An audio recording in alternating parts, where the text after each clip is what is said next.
I'm not gonna record. All right. All right. What's up, everybody? We are live. I muted you. You muted Oh, me? Oh, I we're thought it was the live. video.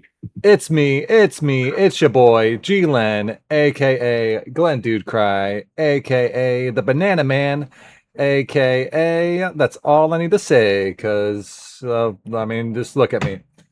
All right. So, as everyone knows, we are celebrating 50 followers, and I got a stream in costume today. So here we are. Uh, and I'm here with Travis. Say what's up, Travis. Hey, what's up, everybody? I was just grabbing Perfect. So we're doing a tier list today. Oh, Tier list of Strixhaven rares and mythics. So we're still making the tier list. We're gonna put them in the tier list so you guys can be prepared for your pre-release and what have you. Let me pull up my stream stuff. I'm a banana. I grabbed a frozen banana out of my freezer. Wait, why? Because I was gonna pretend to be this frozen banana. Oh, Because you're in a banana. sure, It feels sure. a lot funnier in my head. Yeah. No, I'm gonna go been... put it back in the freezer. No, it's great. It's great. Hang on a second. Wait, do you have it?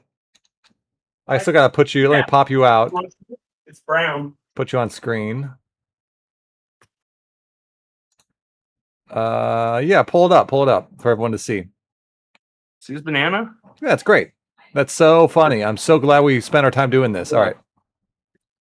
Look, I'm you. It looks so gross. Ew. Frozen bananas are disgusting. I know, it's really cold too. I'm gonna go put it away. Hold on. All right. Ooh, it's so hot. This is so hot. I'm dying. I'm so hot. Oh yeah. I turned the AC on in my bedroom. This banana outfit is so toasty, and I have the headset. I forgot about having to have the headset on for this, so it's just like on the outside of the banana, and it's really squishing me. All right. So let's figure out. I'm gonna get such a headache from wearing this in the headset. Figure out what the tier list should be. Okay, so we got like top 10 bombs, GG. I guess I'll try to win. Was going to be the next one. I guess I'll try to beat this. Are you talking about? Is that almost like I win if it could survive a few turns, but it doesn't really do anything? Tournament comes down. Yeah, like you have a chance still. Up here is gonna be like, if you play this, I probably don't have a chance to win. And this is like, all right, maybe I can beat this. I like how one's just C, and it's the fourth one. So it goes 1, 2, 3, C. And why are you playing this? Of course, yeah, we have C tier. Everyone knows what that means. And then why are you playing this? No, we gotta have something else. It can be like bad but fun. That could be a tier. Okay, bad but fun. Then we need another tier for just like. All right, maybe I can beat because these are all good cards. So we need another tier. Well, why are you playing this? Is bad. Yeah. That's the only bad one though. So. And I just bet a bunch will be in that one. Well, we also need one that's just like average, like it's just an average card. That's all right. Maybe I could beat this. How about all right? Guess I'll try to beat this. Oh, so it's like in the view of the opponent. Oh, okay. Yeah. Well, like if your opponent plays this, how do you feel? I guess is the view. Oh, sure. I mean, I guess I'll try to beat this. Yeah, like if your opponent plays it while you're playing this, bad but fun. All right, maybe I can beat this. It could just be a fair magic card. A fair magic card. Well balanced. As Garfield no exploits intended. All right. As Garfield intended. Yes. All right. So we got top 10 bombs. We're gonna put a card that's like 2 paragraphs long on it. Yeah. It's gonna be like, what is this shit? Well, if you really think about it, this card could maybe fit into this deck, but it's more of a synergy piece. I'm not sure why you're playing it, but I do see the appeal. That'll be one category. All right. Well, that's 5. That's plenty for rare. We can always add. We can always add more categories as time goes on too. Honestly, it should just be good or great. Like Lord, great or garbage. Dude. I know. I feel like maybe I'm getting too cute. That's how most rares are. I mean, maybe I'm getting too cute with the categories. It's I like to have fun with it. We want to be like everyone else and just do A, B, C, D. Yeah. We also picked a horrible day to stream this because the internet goes out or something. No. Today is the early access day for streamers to stream the actual drafting of the set. So if anyone wants to watch content on Strixhaven, I assume they're going to watch that and not watch. Well, hopefully you're watching this on the way to the pre-release, and this will help you out, people. Honestly, it'll be on YouTube. I want to hurry this up so I can go watch them stream. Wow! How nice would it be if one day we could do it? That's true. That's the dream. That's the dream. Maybe one day we'll early access ourselves. How many subs are you at, or why are you wearing the costume again? What was something? If I got 50 followers, I said I'd stream in costume. So I got 50 followers a few days ago, and so here I am. Earlier I was a hippie. Now I'm hopefully they will. You're a hippie. Hopefully those 50 people will come and watch this. Yeah, right. Definitely. I mean, I told them I was going to be in costume, so I bet that drew a lot of people. Okay, I guess we'll just go bottom up like usual. That's the natural way. That's a natural way to do things. So we can start way down here, Grave Researcher, just go all the way up. There's not going to be nearly as many rares as uncommons. It's like, yeah, not that much at all. So we could also maybe do the Mythical Archive today if there's enough time. Yeah, I mean, they're rare, so this shouldn't take too long. A couple hours. It's not going to be the slugfest it was the other day. Yeah. What's the website you use called again? Mythic Spoilers? Yeah, Mythic Spoiler. Okay, here we go. Yeah, I can't really see the screen too well, so I'm going to look at my phone. Okay. I spent so much time trying to edit one of our videos, and then my computer crashed. I spent like 2 hours trying to edit it to take out all the chat talking to the chat to make it look more professional. And my computer crashed, so I just gave up and posted it just as is. So it's 4 hours. If you guys want to watch, it's on my YouTube channel. 4 hours long. Not that long, right? For just uncommons. Not that bad. Not that bad. Come on. You guys got 4 hours of your time to spare, right? All right. But anyway, let's start. Let's get this started. Wait a minute. Let me just make sure. Okay. So there's no more. Okay. It's kind of weird because these two are rares. This is uncommon. All right. So there's more black rares and blue rares than any other. There's 2 extra black rares, 2 extra blue rares. That's interesting. You want to go all the way to the bottom and just go to like lands, artifacts, multicolored, and then we'll hit colors. Yeah, I guess let's go all the way bottom up. All right. And then down here is what? This one. Okay. What is this? Alt art stuff? We just got the rare lands. It's starting at a petrified hamlet. All right. 1 second. Let me go up to it. I was just trying to see like what all is on here, Commander. Okay, so there's a special guest. There's Mystical Archive. Okay, so way at the bottom is special guest and Mystical Archive. I was trying to find where that was. All right. Yeah, if you want, we could hit a couple of those later. Oh, you blew past it. Yep, right there.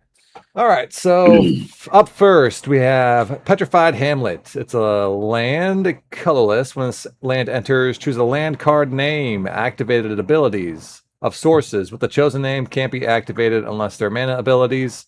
Lands with the chosen name have tap, add colorless, and it has tap, add colorless for itself. I mean, this is easy. Just never play it. Why would you ever play this? There's no lands you're going to really be targeting and limited. You're just going to have a colorless land in your deck for no reason. Oh, okay. I was just double making sure to be like, does this shut down monocolored decks? But it does not. No. Okay, yeah, this card's trash. It's so bad. It's literally just tap at colorless and limited, for no reason. Don't play it. It might be cool. It's like a hate card in Commander or something, I guess. But... Sure, it's gonna be good in other formats, but not limited. Yeah, never play it. Next up, we got Great Hall of the Biblioplex. Taps for colorless, or you could tap it, pay a life, add 1 mana of any color. Spend this mana only to cast an instant or sorcery spell, so it's like a spell slinging land. And then for 5 mana, if this creature is not a land, it becomes a 2/4 wizard creature with, whenever you cast an instant or sorcery, this creature gets +1/0 until end of turn. It's still a land. Pretty cool. Yeah, it's good. Taps for Uh, colorless for I guess it's. creatures. I mean, it'd be good in. Is it? Yeah, sure. But I mean, I think you're probably always just gonna play this. I mean, every deck has instants and sorceries, but Yeah, I guess it might be pretty good in the aggressive ones too, because being able to turn this into like a 2/4 with basically prowess. I Pretty view it cool. as like Soulstone Sanctuary. I think you always just played Oh that, yeah, right? and you get it. Yeah, you get it forever too. Okay, that's cool. Yeah, just a land that in the late game you can make it into a creature. It's kind of a little better than Soulstone, like as a creature itself, potentially. 2/4 that can My, o- grow. my only complaint: do you see any kind of creature in this? I don't know. And the Just looks like a art. library. Yeah, I guess Yeah. I don't know. The library itself just If you cross who your knows? eyes, you can kind of see teeth. I don't know. Let's move on. This Yeah, card's okay. pretty good. So why are you It's playing great. this? The art doesn't make sense. So don't play it. No, I'm just kidding. Yeah, just because the art does make sense. It's probably like It's fair, I don't know, right? bad but fun or fair. It's No, kind of it's fair. not bad. I think you're always playing this when you have it, right? Yeah. Unless you're doing like, oh, because even if you're doing multicolored stuff, you're probably going to have a bunch of instants and sorceries this could still cast. So I don't know. I think you just Yeah, I play could it. see it possibly being a liability in a really creature heavy deck. Yeah, yeah, yeah. Um, yeah. There might be spots where you don't play it. I could see that, but I think you usually play it and just fine. It's not like anything crazy, but it's a fair Yeah. magic card, as Yeah. Garfield intended. Okay, I'm excited for this cycle. so So we got happy. I'm just gonna we can quickly go through all these at once. Just always play them. They're great fixing. Yeah. A I lot of mean times they'll they're what enter they're called slow untapped. lands. All right. We should have another category for. Well, maybe it's just fair. Actually, yeah, it's just fair. Yeah, just it's a fair magic card. You always want them. They're great. Should have You could came just up. put one. You could just put one in there as a representation because it's all the same. It's up to you.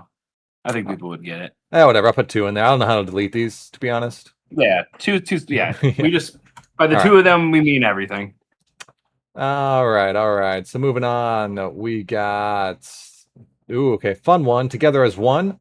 So it's 6 mana for a sorcery. It's got Converge. Target player draws X cards. Together as one deals X damage to any All target, right, and you gain it's one of X those life. converge cards. Yes, yes. Where X is the number of colors of mana spent to Deals cast a X spell. damage. Oh, this card's amazing. So you draw X, deal X, gain X, where X is the number of colors of mana spent to cast it. That's cool. Yeah, it's pretty good.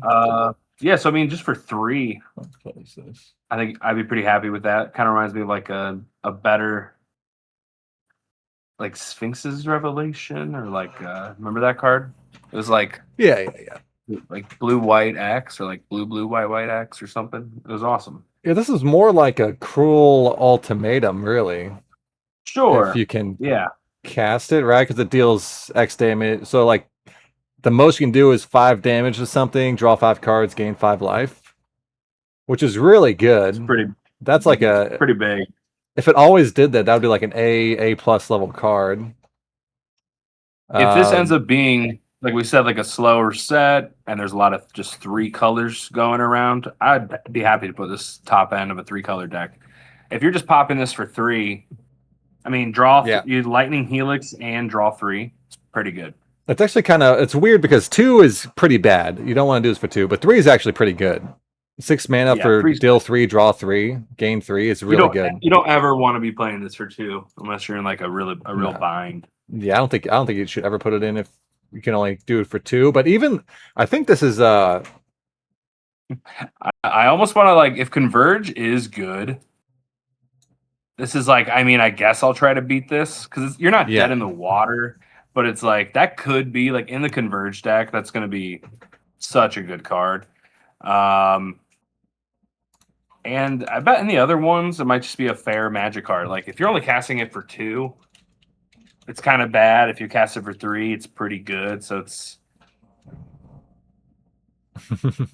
All right. I want to differentiate. I mean, I guess I'll try to beat this, and all right, maybe I can beat this because it kind of sounds similar. So I'm gonna put, but probably not.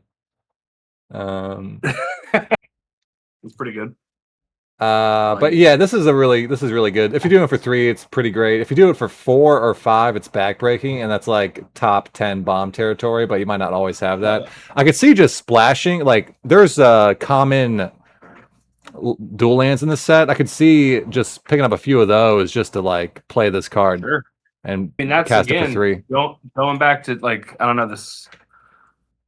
I really liked Tarkir Dragonstorm. I know it wasn't the most popular set, but I just really liked, especially before it kind of got solved. Like once it got solved, it was just soup and aggro or whatever.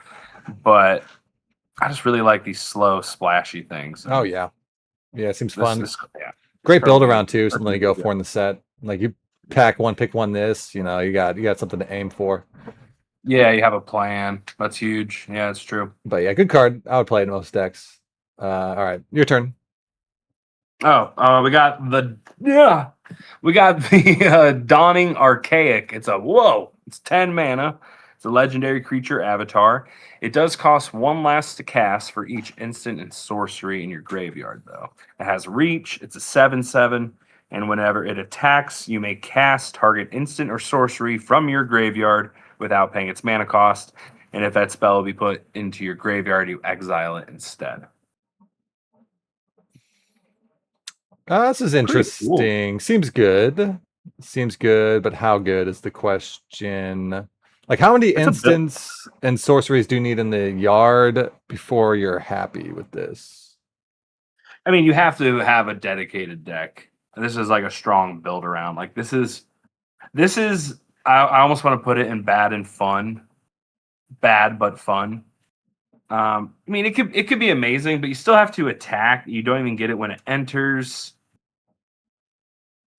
I mean, a 7/7 reach that does nothing when it enters is. I mean, for But that when you amount of mana, attack with this, I it's mean, yeah, pretty good. it depends on what you have, though. I mean, if you have some expensive instants and sorceries in your graveyard, There's a I lot don't of know, it. like a blue black mill control deck would take really good advantage of this, but Well, it probably that's would not be, even like a guild in this yeah, set. it'd be more like blue red would be the best home for this because they Yeah, have a lot of sure. the good expensive instants and Sure. sorceries. I The I might put bad but fun for now.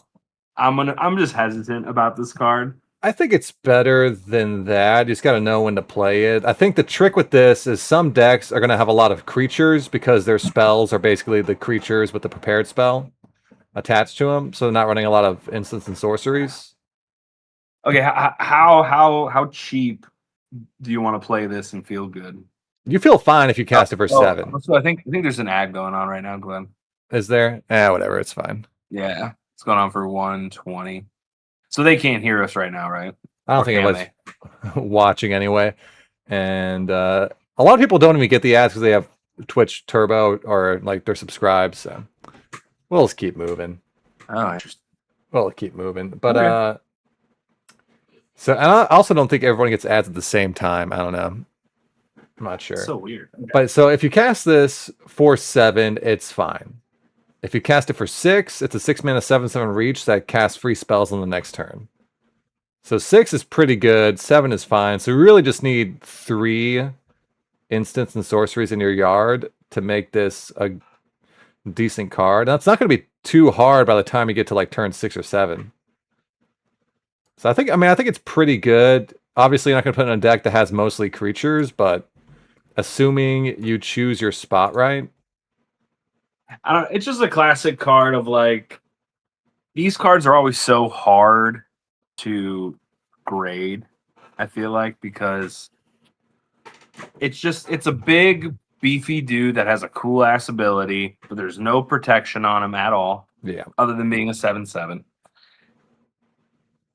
and he doesn't do anything the turn he comes down. So I mean, that's true. The ceiling I'm is just, I'm also just, like I'm just always really hesitant. high. I don't like this guy's on par. I mean, he might be a little better than I'm giving him credit for, but I bet he's kind of on par with like that classic 6 mana. You know, it's a 6/6 or a 7/7. Has like trample and vigilance, and when it enters, you gain life or draw cards or something. Like, I feel like it's kind of on equal grounds with those. But I feel Yeah, like worse. I feel like worse. I don't know. I don't I don't know. know I'll because leave I that up feel to like you. well, I feel like that's the floor of the card. The ceiling's Sure. really high. The ceiling's you pay like 3 mana for this in the late game, and then you get to untap with it and start casting a free expensive spell from your yard. I don't think it's like. I think it deserves to be an all right. Maybe I can beat this because your opponent plays this, and if you have removal, you're fine. If you don't, it's going to be pretty tough. But maybe you still have a chance. Yeah. They'll be cracked in Commander. Sure, Because sure. then Nothing. people just put like, Greaves on it or something. I mean, I could see this even seen playing standard, maybe Maybe. like in Yeah. the Spelementals deck. I mean, it's not an elemental, though, so maybe not, but like a one of maybe. They I'll have a definitely hold on to them if you open any of them. yeah. Because that ability is really strong. I mean, casting spells for free. Yeah, I mean, it's like a free, Snapcaster every turn. I do think it's a Prismari special though, because they have some of the best expensive spells. But all right, Sure. we'll move on. I'll put it. We're gonna keep it in. Maybe I could beat this. I think it's decent. It might belong down here, but okay. So moving Definitely on fun. to multicolored. We could maybe even start a new one for just build arounds, but Yeah. for now, let's keep it the same. Okay. So first up in the multicolored, we have Hardened Academic. So it's 2 mana, red and a white, for a 2/1 bird cleric. It's got flying and haste, already good. As the ability, Yeah. discard a card. Love This it. creature, Already in. this creature gains Deal. lifelink. Lifelink until end of turn. Whenever one or more cards leave your graveyard, put a 1/1 counter on target creature you control. This Love it. card's great, dude. Yeah, love it. This is like, Could easily see standard play too. yeah, oh yeah, for sure. In the monument decks, just a free discard outlet. So let's just think about the Or play even in patterns. I can see like a red. I can see like a Boros aggro because it's so good against other aggro decks too. Because you have like the life gain. Sure, Good sure. card. Might be a good And it sideboard works card. well with their thing. Yeah, I mean this is Well, let's think little about. tiny dorks. I'm always hesitant as being like bombs. It's probably like okay, maybe I can beat this, but if they get it off early, if someone plays this on turn 2, you're like awesome. Yeah, it really depends when they play it. Turn two, it's probably. I mean, I guess I'll try to beat this, but probably not. If it's Yeah, later in the which is game, surprising. it's more like, all right, maybe I can beat this. Because let's Yeah, think if they about play the it play on turn pattern. 4 or something. You're like, all right, Well, play like a also 2/4 flyer or something. playing it later in the game might mean you have ways to exile cards from the yard, like when you play this, and then it's going to be a hasty flyer that's immediately like Yeah, a 3 power flyer or 4 power flyer. and it's not once per turn, which is cool. And you Yeah, can discard cards to enable it. So if you yeah. have some stuff like instance with flashback during combat, you can like discard that card, give this guy lifelink, flash it back, get an extra counter on it. You just definitely do some shenanigans with it. Yeah, I'm thinking. I like it. What do you think? I mean, I guess I'll try to beat this, It's but probably probably not. all right. Maybe I can beat this because at the end of the day, it's a 2/1 flyer. It does grow, but again, there's no protection and stuff on it. I mean, I haven't looked at all the cards yet, so Yeah, it's pretty. I mean, it's also just really good odd rate. Like a 2/1 flyer for 2 that's got haste is pretty great. yeah, If your opponent plays his turn 2, you're gonna like slink in your chair a bit. That's gonna yeah. be tough if you don't have removal immediately for it. Hmm. But yeah, I guess I'll put it at the upper Depends how much like tier. reach is running around and Yeah, how. yeah, I mean, there seemed like there was quite a bit of removal though. yeah. There There's wasn't a lot of one. like. There wasn't a lot of like. I didn't watch the common one or do the common one with you actually. Was there a lot of good removal in the commons? Because we didn't. I mean, we saw a couple pretty good uncommons, but I mean, there's pretty decent removal in the set, and also there's some like Okay. give stuff -1/-1 and ping for 1 damage. There's Sure. like a decent Sure. amount of that. So like using 1 mana to kill this is pretty backbreaking. hmm They Kind of. could theoretically, if they have mana open, it's later in the game, they could sneakily put a 1/1 counter on it, right? So that could be a blowout. But It can, but it's kind again, of face up as well. You're but gonna they're be able to, blowing you out with like a 1 mana spell, so who yeah. cares? And I'm kind of happy also, about that, honestly. yeah, and if you're a good player, you can see their yard, so you'll be able to tell if they're gonna be able to instant speed put Well, a again, counter though, on he can this. enable it though, so he can discard a card. That's true. I That, don't know how that much enables. flashback in the set is instant speed though. I'll have to Oh, see. good call. Yeah. Good call. Yeah. But yeah, okay, we'll keep it upper tier of all right, maybe I can beat this. All right, next up, your turn. This card's sweet. I want to play This in card standard. is sweet. I did see this one. You just wanted me to read this one because Conciliators Duelist. White, black. It's a creature core warlock. When this creature enters, you draw a card, and each opponent loses 1 life, and it has repartee. So whenever you cast an instant or sorcery spell that targets a creature, you exile up to 1 target creature. You return that to the battlefield under its owner's control at the beginning of the next end step. So you can hit their thing, you can hit your thing, you could sneak something out from like a pacifism type effect. Oh yeah. You also get to draw a card. Sweet. Usually with black, especially like Orzhov, it's draw a card, lose a life. So putting that onto the other players, sweet. Yeah, I mean, you like each player loses a life, but that's Dude. totally fine. It's a rare, so it'll be hard, but this in multiples. Whew. Oh yeah, sure. Yeah. I mean, just the flexibility of this card is insane. You can do so much with it.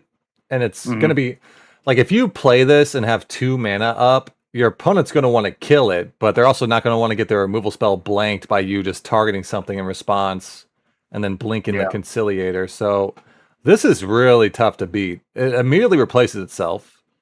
Yep. What you're going to want to do is play it on turn like 6 and hold up some sort of interaction that targets something. So, and if you do that, your opponent just can basically never kill this card. Well, here's the thing. It really repartee. You can do it multiple times, actually. Yeah, you can do it multiple times. Yeah. Yeah, this card's good.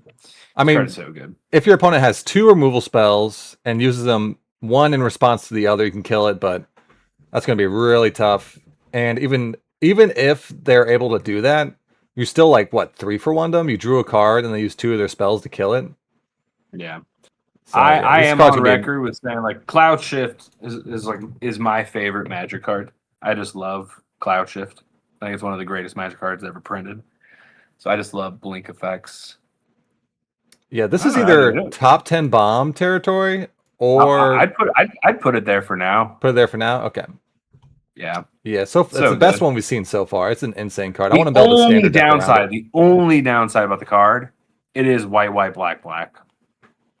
Yeah, so you You have to yeah. be very dedicated to Yeah. Orzhov, or like if you are playing 3 color, it's got to be a light splash because it's super greedy.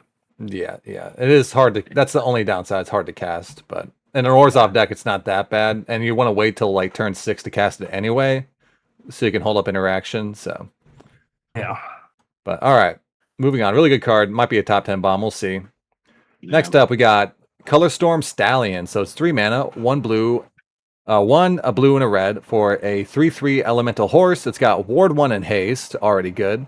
And it's got the ability Opus. Whenever you cast an instant or sorcery spell, this creature gets +1/+1 until end of turn. If 5 or more mana was spent to cast a spell, create a token that's a copy of this creature. This card is also kind of insane. Yeah, this card's sick. Protection, haste. If you play it on turn 4 or 5, we'll swing in with a 4/4. It's awesome. I mean, the base Definitely not like a bomb. It's just like kind of a. Oh wait, I mean, it is amazing if you can get it later. It's good at any point in the game. Like turn Yeah. 3, it's a 3/3 hasty guy that's got a little bit of protection. Like if this was being great in, just Jess guy. oh yeah, it'd be great in Just Guy. If this was just 3 mana, 3/3, ward 1 haste, it would be a fine card. If it was just a 3 mana, 3/3, ward 1 haste with prowess, which is basically like what this Opus thing is, it would be really good. But the fact you can spend 5 more mana and make a copy of it is kind of insane. For real. There's a lot of ways to spend 5 mana on spells in this set. So Yeah, so you curve this out on 3, smack them for 3. Turn 4, play a creature or removal spell, whatever, and then turn 5, you play some big Opus spell. There's also like there's damage based spells. There's a few of those in the set. And if you play this and have a couple mana open to trigger the Opus, it's going to be really hard to kill it. Yeah. With the ward 1, like on curve. Yeah, with ward 1 is so annoying if they get it out on curve. Because if you do have a 2 mana removal spell, or say you have a 3 mana removal spell and they pass turn and you're on the draw, you're like, oh yeah, I can just feel myself getting mad at the pre-release when that happens. Well, because like removal in the set, so black has 3 mana, instant speed, kill whatever. If you play this on turn 3 and they go to their turn 3, they're not going to be able to kill it. They also have the 4 mana, exile target creature. It's going to be a while before they can kill this. And then for red, there's I think the 2 mana deal 3 and a 3 mana deal 4. Like a lightning strike variant, right? And there's a chance by the time they can cast and target it, you'll be able to grow it out of range for it to not get targeted. So it's gonna be tough to kill. It's very aggressive. It's gonna hit hard. I'm gonna prioritize instance. I mean, yeah, definitely like is it or Jeskai? I mean, it's probably decent in anything. It's gonna be good in anything. It'll really shine, and I feel like it would shine in Jeskai too. Yeah, you could even splash this in blue green because they have a lot of 5 mana spells that will copy this. Sure. Yeah. It's just a really good card. It's not top 10 bomb, but I think it's like, I mean, I guess I'll try to beat this, but probably not. I love Gamer. So yeah. Oh yeah. Yeah, it's probably I guess I'll try to beat this. I would put it up there. All right. It might be top on. I don't know. Yeah, we'll see. It's really good on rate, but yeah. All right, your turn. We got Resonating Loot. 2 colorless, blue, red. It's an artifact. Lands you control have tap, add 2 mana of any 1 color. Spend this mana only to cast instants and sorcery spells. Or you can tap it to draw a card. Activate only if you have 7 or more cards in your hand. This might be a bad but fun card. That's like the exact definition of bad but fun, right? Like 4 mana to make it so your lands tap for double for spells. By the time this hits the board, you have pretty much enough mana to already cast your spells. And it's 4 mana not affecting the board. If you have a lot of X spells and you care about Opus, sure, this might be cool. And Library of Alexandria effect is always fun. Yeah, but it's only good in that kind of deck, though. Well, it's only good also early in the game when you can play a turn 1. Yeah, when it's a 0 mana land. Yeah. yeah. Well, yeah, because by the time you play this on turn 4, you're probably not going to have 7 cards in hand. You're going to be playing spells before this. It's probably bad but fun. I'm going to say bad but fun. It seems like a fun build around in a spell-heavy deck, but it's so slow. And by the time you play it, you probably already have the mana you need anyway. Like, sure, it helps with Opus, but when you play this on 4, turn 5, you're going to have 5 lands a lot of the time already. Yeah. So it doesn't really... And now you're getting off that X spell for 3 extra or something. Yeah, sure. And it's great with the next card, which is Traumatic Critique. Great transition. Nice job, me. So it's a X spell, X blue and red for an instant. It says, Traumatic Critique deals X damage to any target, draw 2 cards, then discard a card. This card's sweet. Draw 2 cards and discard a card. So yeah, so I mean for 2 mana it's good. Yeah. 3 mana it's good. Well, 2 mana total, it's just whatever it's called. Just draw. Oh yeah. What's it called? The draw I 2, always discard a card. you always remind me that you can cast X spells for 0. Yeah, yeah. You can cast it for 0, and then it's just what's the lesson called? That people play Oh, in the. I can't think of the name. it's the is it one. It's colorless. Is it to cast it? Yeah, Right. yeah. Whatever. It has Katara and Sokka on it, doesn't it? I think so. I don't know, but that's basically this card is the baseline. That's the baseline for this card. It's just if you want to for 2 mana, you can draw 2, discard a card, which is that's like a filler level card, but you get the benefit of being able to pay dump your mana into this and kill something or deal face and finish your opponent off. Very flexible, super flexible. Just for 3 mana, trigger. For 5 total, you'll get Opus. Yeah, that's a good card. I'll probably put like a fair Magic card as Garfield intended. It could be. Because I want to say it's a little better. If it was like draw X cards then discard a card, yeah, I would be like, oh my god, this is amazing. I think it's kind of just fair. Maybe you're right. I don't know. Maybe you're because I'm trying to imagine how this plays out. So for 5 mana, you kill a 3-drop, draw 2, discard a card. Yeah, that's not even okay. That's good, but that's not game breaking. Yeah. Okay, so I'll say that genuinely could be like 4. That could be a 4 mana card, but the flexibility of this makes it better than just that. That's why it's rare. Right. Do you know what I mean? Yeah, yeah. It is any target. You could have just made this deal 3 damage any target, draw 2 cards, and discard a card for 4 mana, and it could have just been like an uncommon. I feel like. So it having the X and the flexibility, that's what makes it a rare. So it's just fair. Trent said restart. sorry, Trent. We did just start pretty much. I had just texted him that we were okay, cool. Thanks for I told you 7:30, Trent. I told you. Son of a bitch. Yeah, but this being able to go face as well is really nice. Like late in the game when you have 8 or 9 mana, just hit your opponent for 7 damage to the face. There's a lot of burn reach in this set. Yeah, there's quite a bit. There's quite a bit. So you got to watch out for that and make sure your life total doesn't get too low when you're playing against red. But, or black. If you're playing red, if you're at 6, I don't know, even some black and white cards. There's I was gonna say some pretty aggressive draining. There's the charm. There's a guy that can drain every turn if you gain life. Yes, there's a lot of direct damage to face in this set. Mm-hmm. All right, but next one, you're up. We got Splatter Technique. It's colorless, blue, blue, red, red. It's a sorcery. You choose one. You can either draw 4 cards or deal 4 damage to each creature and planeswalker. Yeah. Pretty good. It's not crazy backbreak. It's probably all right, I think I could beat this.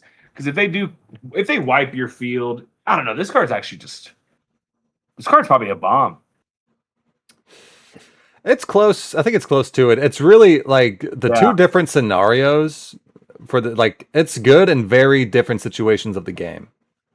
Oh, wait. It is choose one. It's not both. Okay. It's not. It's no. Both would be insane. That would be it's not a top bomb, but it's all right. I think I could beat this. I'd probably put it because it's a parody board wipe, so it's each creature. Right, so if it was, I feel like if it was one-sided, I'd rate it a little higher, obviously. But draw 4 is pretty sweet. Yeah, it's a 5-mana draw 4 is a lot. That's a lot of cards. It's probably an all right. Maybe I could beat this. Could be. I'm trying to. It's because how high would you rate a Day of Judgment? Yeah, limited. In limited, how highly would you rate a Day of Judgment? Not super highly. It's maybe a C+. It really depends on the deck. But sure, and then how highly would you rate a 4 mana draw 4 cards? 5 mana draw 4, but I know, but the flexibility, we said Day of Judgment, so because the flexibility is what makes it higher. Well, but 4 mana draw 4 would be insane. That's a lot of card draw for 4 mana. Yeah, that might be a top bomb. That's a lot of card draw. This card is a lot of cards. The 2 abilities are good in the exact situations that you want them in. It just for you to be able to either board wipe or draw 4. If you're ahead, you just draw 4 cards to get further ahead. If you're behind, you board wipe. Mm-hmm. So I think if you're at parity, you might board wipe, or if you're at parity, you might just draw. Like it just you would leave it up to the moment. I think it's Yeah. like I think it's upper tier just because Yeah. like imagine Okay. Yeah. because this is how we're doing the tier list is imagining facing these cards. You're facing this like you're facing your opponent. You guys have equal stuff on board. You're close to top deck mode and he draws 4 cards. Or you're ahead of Yeah. your opponent. He has like 2 creatures out. You have like 5. You're about to kill him and then he plays this and wipes your board. It's It's just pretty good. good in so many scenarios. I think it's like bottom tier of, I mean, I guess I'll try to beat this. Because after your opponent plays it, they're going to choose the best scenario and you're going to be pretty far behind. Yeah. It's hard for me to put anything into the top 10 until I almost see everything that we put into the. I mean, I'll guess I'll try to beat this, and I feel like we'll pick out of that later. Yeah. Yeah, I mean, there will be some rares that'll be clearly, it's going to be like one of the top bombs in this set, but we haven't got really to them yet, except for this guy. But I think this card's pretty good. Up bottom tier of, I mean, I guess we'll try to beat this. If you have a lot of beefy guys that are like 5 toughness, maybe it's not as good, but You read the next card. I'm gonna go do something real quick. I'll be right back. all right. So next up, we have Suspend Aggression, 3 mana, colorless, red and a white. For an instant, exile target non-land permanent in the top card of your library. For each of those cards, its owner may play it until the end of their next turn. Yeah, this is a weird card.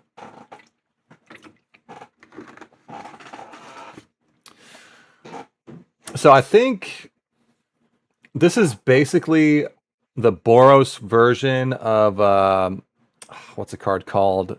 The 3 mana instant bounce an opponent's creature and you draw a card. What's that called? I can't remember the name. Oh, I have it in my binder too. I almost want to look it up. Hang on a second. 3 mana, blue, bounce, draw a card. Repulse. Okay, yeah. So it's this is kind of just the Boros version of Repulse, right? Instant speed. You send one of their things into exile. They can recast it, and you also get to exile something of your own and then play it for each of those cards. Exile target non-land permanent and the top card of your library. I think this is pretty good. It's just a better Repulse. And Repulse is a really good limited card. Because what you can do, like let's imagine the play patterns. It's turn 3 or turn 4. You use this at the end of your opponent's turn to exile their 3-drop. And then you exile a top card of your library, go to your turn, play the card you exiled. And then on their turn, they have to choose between replaying their creature or playing something better. Because they have to play it during their turn, or it goes away forever. So you are kind of putting them in a bind and gaining a decent tempo advantage. I think this card's pretty good. It replaces itself. It puts your opponent in a tough spot. They got to decide if they want to go for card advantage or if they want to go for tempo. All right. Have you read this card? Arc of Hunger? No, we're on Suspend Aggression. It's basically... Oh, it was just the very next card. Oh, okay. Yeah. Exile target non-land permanent. Top card.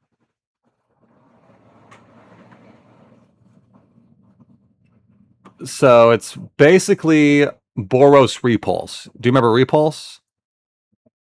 Yeah, this card's awesome. Yeah, it's basically Repulse, but better. Because it forces your opponent to play the card next turn. If they don't, it goes away forever. So you put them on a really bad tempo disadvantage because they have to play their card, and they're probably going to not use all their mana the next turn if they want to play it. Like if it's your turn, like at their end step, gonna be so good. Yeah, it's gonna be pretty good. Like at your end step, Jessica's gonna be so good. Yeah, Jessica's gonna be yeah. But yeah, their end step, you bounce their 3-drop, draw a card, play the card you drew, and then their turn that they have to decide between playing their 3-drop or like putting out a 4-drop instead because they don't. Yeah, so they're gonna be down in tempo. I think it's pretty good. I mean, it's not tempo like swing. It's just a really good removal spell. It's a really good tempo spell, so it's not like backbreaking. Also, I mean, low key, it's risky, but you could protect like a good creature you have that also has a good ETB. You could protect it using this too. Yeah, I didn't really think about that. Exile target. Yeah. So it's slightly a protection spell too. You kind of fuck yourself. Oh, screw yourself. Sorry, Glenn. Wow, how dare you? I'm getting flagged. All right. Yeah, it is a weird protection spell as well. You do have to play it. And maybe you do the dream with protecting something is you protect something that has a nice ETB, like a bomb later in the game that already came down, did its thing, and it's like a beefy thing or has some kind of ability that they don't like. They go to kill it. You get to replay it, and then hopefully the top card you exile is like a land, right? Yeah. Like that's the ceiling of the protection. It's really good. So it's a pretty flexible card. Yeah, it's really good. Trent's boiling me. He's making me drink water. Your dad works at Twitch. He says he's going to report you. All right. Wait, why are you supposed to drink water? Earlier, so I have the ability. You can pay 100 channel points, make me drink water. Earlier, Trent. Me. Earlier, Trent was making me drink a bunch of water. Put tape around it. Oh no, that's fine. That's fine. He's not talking about your Miller Lite. He's just trying to bully me. It's irrelevant. Let's grade some more cards. Okay, so this one I put at the top of Fair Magic as Garfield intended. It's pretty good, but it's not like insanely backbreaking when you play it. So, all right, up next, your turn. Arc of Hunger. All right, that's moving on. Okay, Arc of Hunger. It's an artifact. It is colorless, red-white.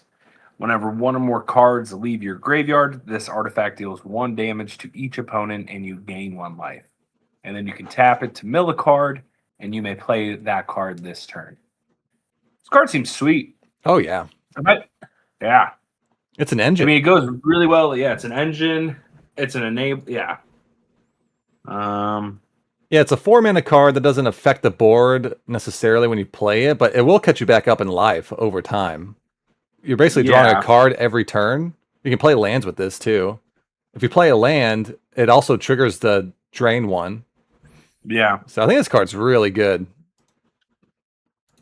My only question, I mean, I wonder if there's going to be a very specific, like, aggro Boros deck.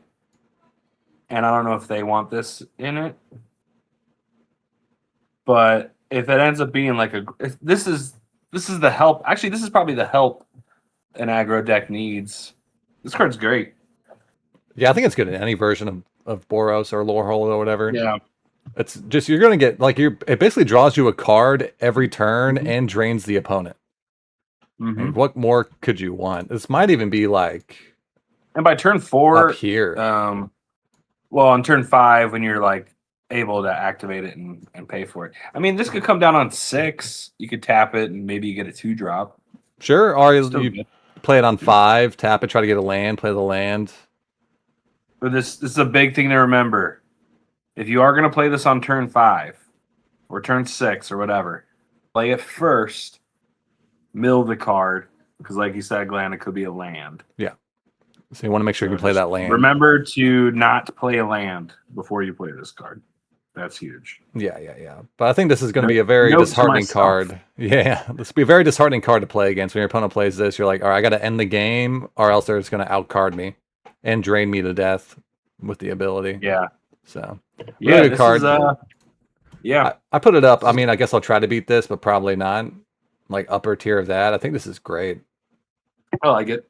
Okay. Could even be top 10, but I don't know. It's not like not super duper impactful a turn it comes down. So, ooh, it's gonna be great in Two-Headed Giant, which I can't go to, by the way. No, really? Oh man. All right. Well. I have to work. I never work that late on Fridays. Jeez. I have to do a thing. I'm sorry. How dare you? Maybe Trent will be your partner. You want to be? Glenn's partner, Trent? We can do it, Trent. I believe in us. But Trent also asked, what college do you guys hope to get for pre-release? I don't know. I think I might want Lorehold just because I like playing out of the graveyard, and it seems like the most fun. But I really don't care. Yeah, I think they all look fun. Yeah, I mean, I'm partial to. I think Is It looks really good, or Prismari, whatever it's called. Yeah. I hate when they have new names for guilds. It's like, we already named these. So in 10 years, do you think people are going to be like, yo, Prismari's so good? Like, no, it's going to overtake the old names? Okay. No, these were the names of the original Strixhaven. So they're just Okay, going so back to that. they tried it and they Okay. tried it and it Oh, didn't geez, work. I gotta drink water because of Trent. But also, I do gotta clarify something. The last stream we did, I said that 2-drop Golgari card that when something enters, you gain a life. I said it doesn't trigger the infusion stuff. That does something if it enters, you gain life. It triggers something. It does trigger that stuff. So it's actually not an intervening if clause because the if in the sentence of those cards is in the middle of the sentence and not in the beginning. Oh, okay. So yeah, so like the 4-drop old growth educator that like when it enters you get 2 counters on it if you gain life. It does work with the 2-drop that when something enters gain a life. They do work together. So I got to Cool. clear that up. All right. Cool. Sorry guys. Awesome. Who told you that? Did someone point it out in chat or something? No, I learned it just from like reading about the cards and stuff. Someone asked. Yeah.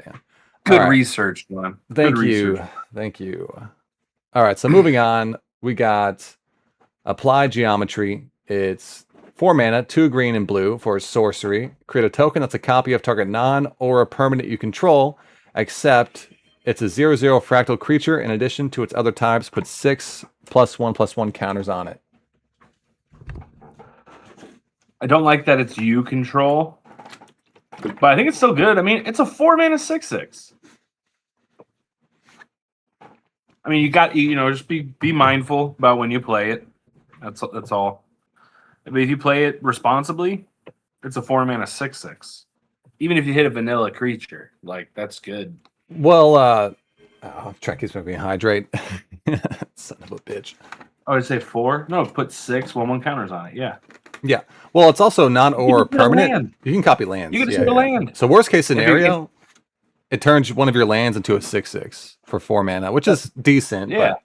Kind of risky. risky. I'm saying, like, if you have to play it into your opponent's open mana, right? If you think they might have a removal spell for the awesome creature you want to target, just hit your land because there's no removal that targets lands.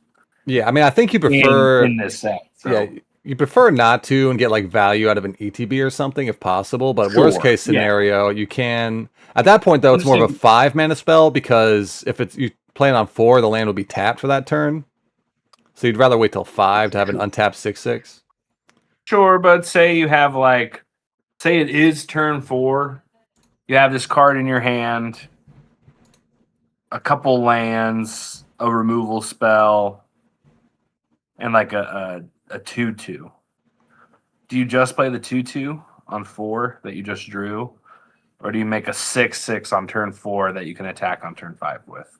I mean, if those are the options, you probably just play the 6/6, right? To get That's what I'm thinking, right? tempo. So I think it's good enough to, if it's in your opener, I think you just play it on curve. Yeah, that's a fail case, and but it's an amazing top deck. Yeah. Yeah. That's a fail case, and the baseline of the fail case is still pretty decent. So it's an overall pretty good card. Also, Trent said, "Do you think the new pest tokens are worse or better?" Probably worse, I assume. I think they're way better. I don't know what the old one is. I was taking a break from Magic, I think, at that point, or didn't remember. I don't know. The old ones were 1/1 pests, and when they died, you gain a life. These are 1/1 pests. When you attack, you gain a life. So it's a lot easier to trigger the life. Different applications. The other one's a guarantee. But I mean, who's using removal spells to kill your 1/1? So unless you get hit by like a board wipe or something, I think it's nice. The attack's a lot better. It's a lot more consistent to trigger the synergies. Because Witherbloom was actually one of the worst color pairs in last Strixhaven because it was hard to actually gain the life and trigger stuff. Because you had to have your pest die, and it's a lot harder because your opponent just doesn't block the pest because they know you want to trigger infusion. But now you can attack, and then. But I will say it is nice having it's a great chump blocker when it's on die. But I think attack is just consistently better. Yeah. Well, yeah, but then you're not getting in a lot of infusion stuff. You want to happen during your turn to get like ETBs and stuff like that. If you're blocking, you're not going to get that infusion ability. Yeah. So it's just better overall. I think it's going to make the deck a lot better. Trent also said there's a prepared red creature that destroys a non-basic land, to be fair. Yeah, but it's non-basic, so as long as you copy a basic land, you're good to go.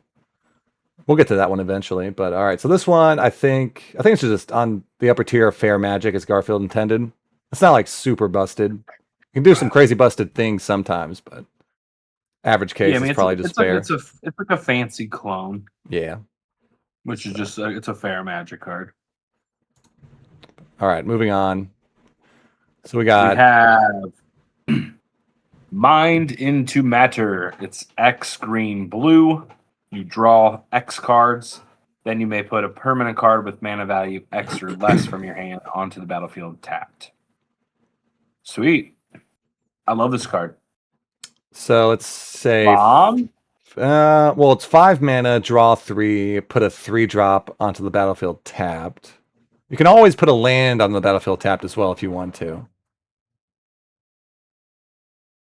I mean, I'm envisioning playing this for like I don't know, like how good of a top deck is this?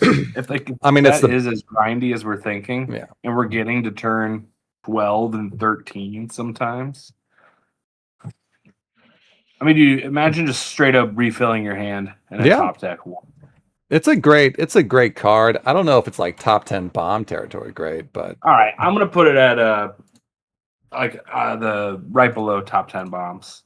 that sounds good. Like bottom tier of Mean I because it's not good in the early game. I mean, yeah, sure, but I mean, I'm really with all the cards that we're seeing. I think this is gonna be a grindy set. Yeah, for This is sure. going to be like on average a turn or like a turn and a half slower than some of their most recent sets. I think so. I think it's gonna be pretty grindy slow set. So this is gonna be better than most sets, or better in this set than most sets. But it really is mostly just a draw spell and you get something in the battlefield tapped. If it was untapped, it'd be a lot better. But because you kind of Dude, got to go shields down when you cast this, and you put something in the battlefield tapped, your opponent has a chance to like crack you back pretty hard. I mean, yeah, but hopefully you're playing this with some, as I'm saying, in late game, you're gonna be playing with some blockers. Hopefully, you'll have Sure. more information. I think if you're playing with that card responsibly, it's very, very good. Yeah, it's a really good card. You're always going to play it. I haven't done any real research into the set. I honestly haven't been playing Magic a lot. I've been playing a lot of like Kingdom Come Deliverance Oh, and Slay the Spire 2. It's sure, like sure. all I've been playing lately. I haven't played Magic other than a Power Cube. And probably like I didn't play very much at all during TMNT. Like I think I played 3 TMNT drafts. I think I did a couple Really? Power Cubes. And dude, I'm just not really playing Magic right now, but like, dude, this set looks so fun. Oh, it looks super fun. Demon 2 was actually a pretty I good was set. really weary about it actually, especially because I didn't play it before, but I heard it was fun. Yeah. And I don't love getting forced into guilds, especially for pre-releases. Yeah. But like when Trent, when you asked that, it's almost like I kind of don't like it. Like I wish we just had 6 packs. Yeah, I don't like it either. It kind of invalidates a lot of the other colors you open because you're probably just going to choose the guild you get. Yeah, It's it going to be totally choose. destroys. I mean, it's really good for newer players and stores that are trying to get out of their store at a good time and giving people enough time to build their decks. Because I will say, when you just get 6 packs, if you're a newer player, that might be hard to put something cohesive together. So when you have something to target and focus into, people should be building their decks really quick. But yeah, I just wish it was 6. Yeah, me too. I don't like the seeded packs, but that's that's why all when right. hey, if any of our 2.5, so wait, does out of the 5 people watching, one's me, is one you, Glenn? Yeah. Okay, so there's Trent. We got 2 other people. Who's here? Huh? You lurkers? Say something in the chat. I just want to say hi. Okay, you lurkers. They're probably not going to say anything. Come to You're Cincinnati. going to drive them away. Yeah, come to Draft with Cincy. us all day. Yeah, drive. I don't care where you're at. If you're in California, drive 16 hours. Come to Cincy. You think someone in Come California is watching you? No way. Dude, someone in Sweden watches me. Dude, this doesn't go out further than a few counties, right? Oh, yeah, no, yeah, you're right. It's just my neighbor watching me right now. What's up, Vita? All right. 'Cause Anyway, that's the only reason only 5 people would be watching, because it's like it's restricted to how close you are to the people, right? yeah, of That'd be the course. only It's, reason yeah. you have 5 people, right? Yeah, yeah. It's not because no one wants to watch a guy in a banana suit grade cards that they don't know.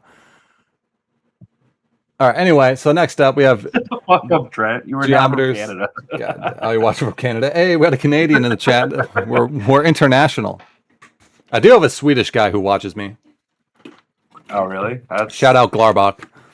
All right. Anyway, his name's Glaubar. do we got to Glaubar? keep going? We have a lot of cards. Let's We keep have going. to keep going. I'm sorry. All right, so we got Geometer's Anthropod. It's 2 mana, green and a blue, for a 1/4 Fractal Crab. Whenever you cast a spell with X and its mana cost, look at the top X cards of your library, put one of them into your hand, and the rest at the bottom of your library in a random order.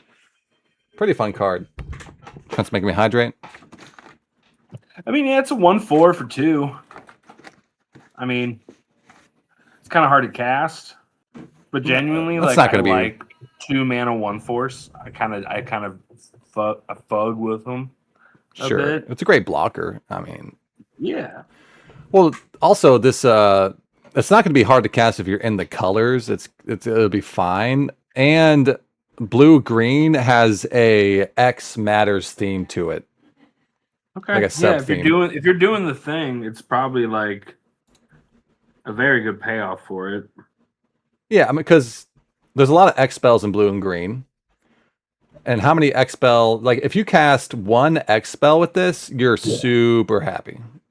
If you play this, I don't think there's much to talk about, because it's like if you really boil it down, it's almost like it's a kind of hard to cast tomb drop 1/4 that conditionally draws you a card here and there. I think it's more often than here and there. Probably, there's a lot of X spells in blue green. You think you have more than 6 in your deck?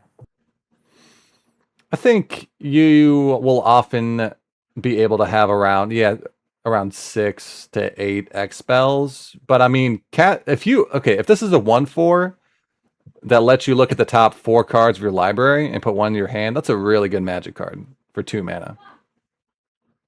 If you do that twice, you're gonna be pretty far ahead. It's a lot of card selection. You drew 2 cards off of it.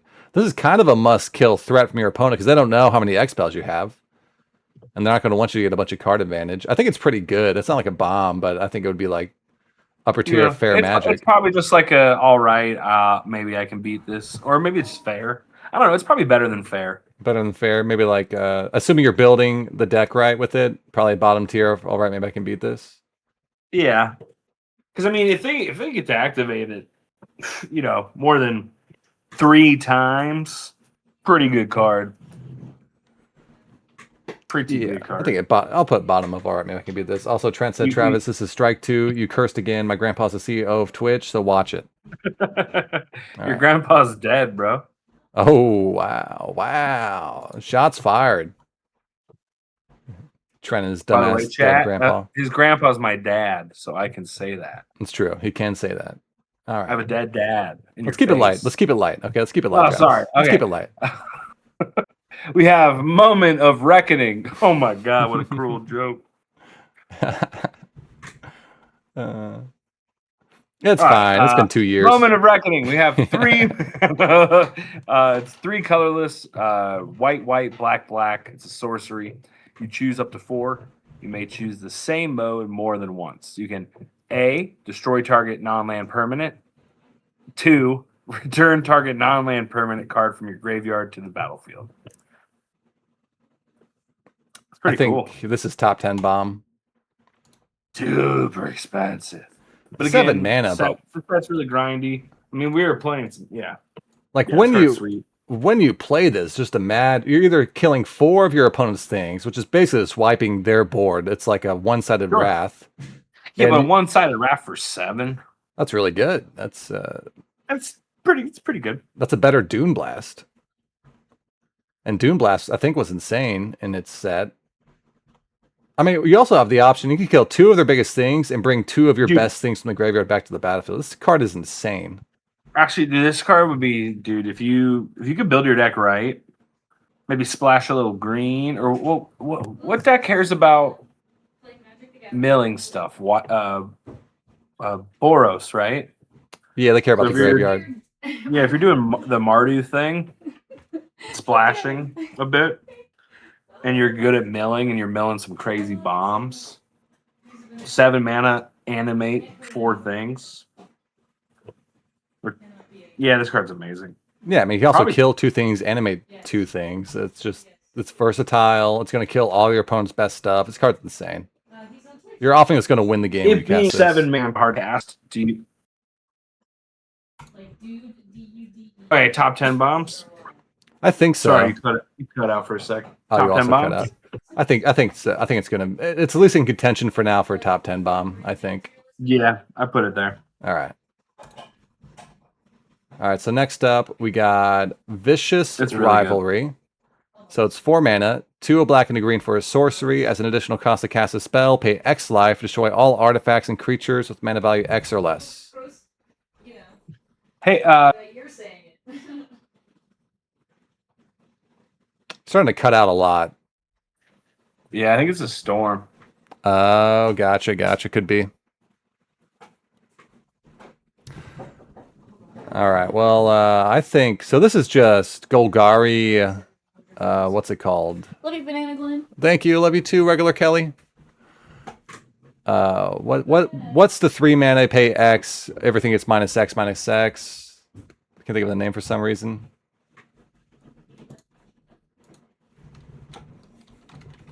Mana black board. It's in Powered Wait, is this Cube. Toxic Deluge? No. Toxic Deluge. That's it. This is basically just Toxic Deluge, but like, yeah, this is pretty much just Toxic Deluge. Yeah, it's more expensive, but it also kills our. Yeah. Yeah, it also kills artifacts, and Toxic Deluge is Which is kind of cool. super Does duper this cracked. count as an X spell?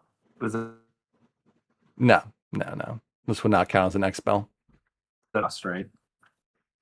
Yeah, and it's mana cost. Okay, that doesn't count. That's a Oh man, you're cutting out a lot. The storm is messing you up. additional cost, not a mana cost.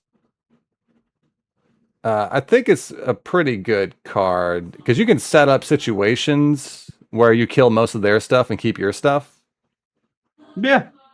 So it's gonna it's kind of an asymmetrical board wipe. So hopefully it loses. Yeah, that big of. Yeah, like worst case, you just wipe the board. I mean, worst case is you don't have enough. It's probably it might be like a.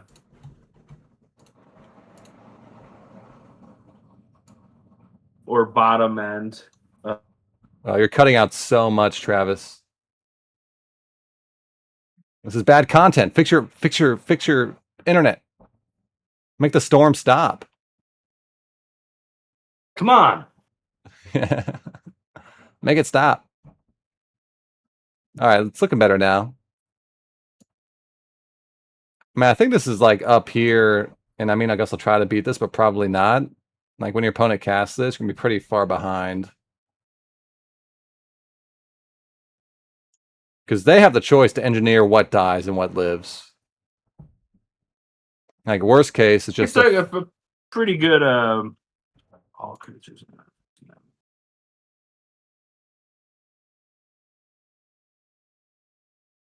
like worst case, it's just a board wipe. Yeah, Wipes it's probably everything. like I probably can't beat this or whatever. Yeah, I think so. Like maybe bottom tier of that. It's gonna be pretty good. All right, we're gonna move on. I hope Travis's internet decides to stop being a little bish. Yeah, got it. All right, up next we have Fix What's Broken. It's 4 mana for 2 white and a black for a sorcery. As an additional cost to cast a spell, pay X life, return each artifact and creature card with mana value X from your graveyard to the battlefield.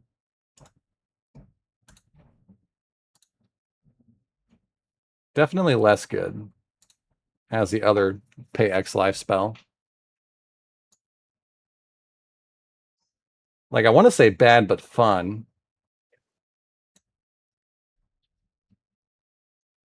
Hey, what's up, Scorpion? Thanks, Kelly, for sending Scorpion. Wow, you gifted a tier 1 sub to pick anxiety. That's so sweet. Thank you. We're 1 sub away from our goal, guys. Wow. I think this is I think this is a pretty good card. You think so? I don't know. I don't know if I see it. I mean, it's not good, on curve, obviously, but return each artifact and creature card with power. I mean, just imagine, hitting this in a top deck or something. Again, grindy, Also, dude, imagine how good it would feel. Ready for this? Huge, grindy board state, like these grindy sets get. Those huge ones where it's like 8-on-8 creatures, kind of crazy stuff. Sure. You just swinging with your whole team, or You- swinging with half of them. Yeah, You're like, what are these freaking attacks? Just try to get as much damage through. You do see Return 'em though, all. it's not X Get or a bunch of less. ETBs and stuff. You see, it's not X or less, right? It's exactly X. Okay, yeah, this card it's not as good as I thought. Never mind. Okay, that's what I thought.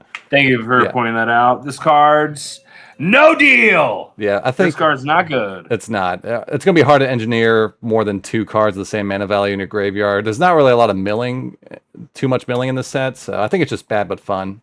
You have fun with it, Whoa. but... Trent just subscribed. Wow. Hey, wow. Thanks for subscribing, Trent. I think that should be 10, right? Did we get the 10? Maybe. It says 9.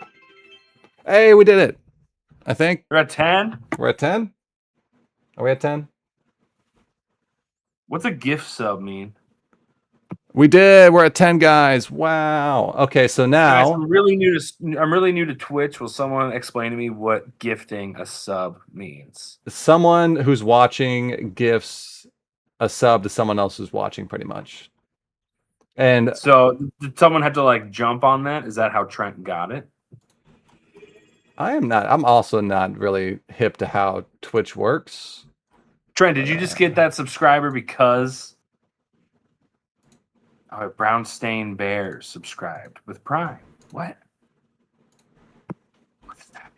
Let me see. if I Hi, can Brown find it Stain real Bears. fast. Did you just get another one?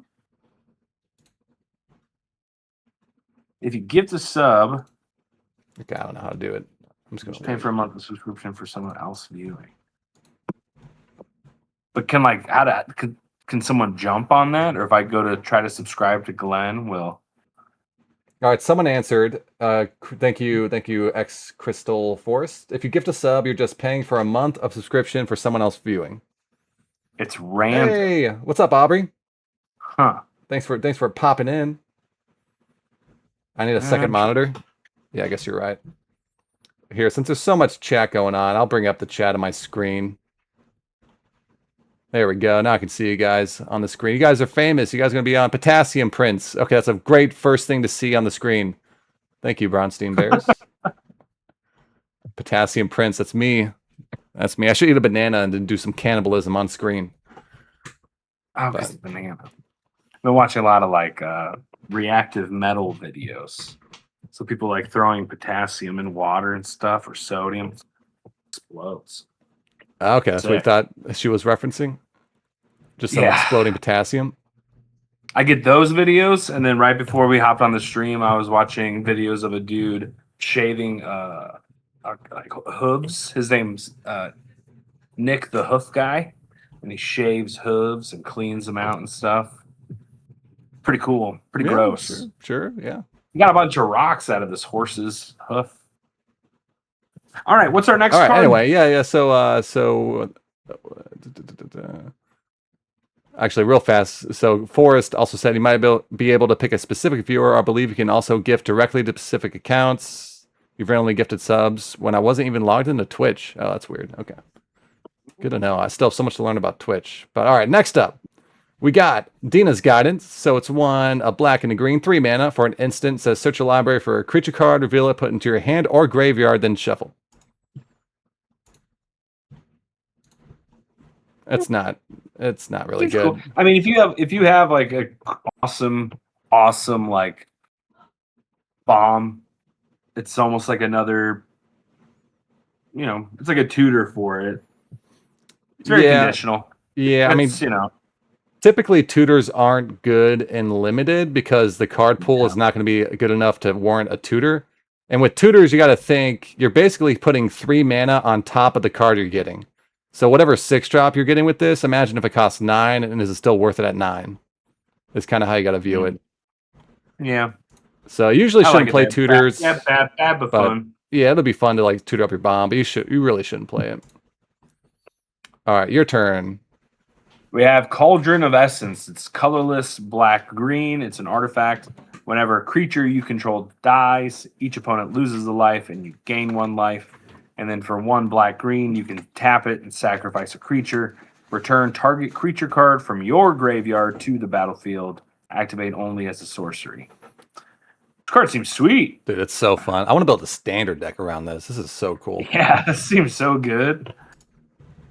It fits in really well with the theme. I feel like this easily could have been worth 4 mana, and we still think it would have been pretty good. So it being 3 mana, I think is sick.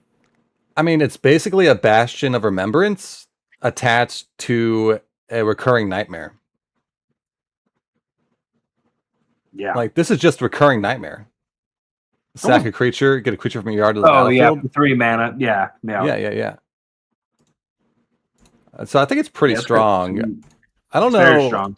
It can be finicky depending on what's in your yards. I don't think it's like top 10 bomb level. It's a piece of the puzzle.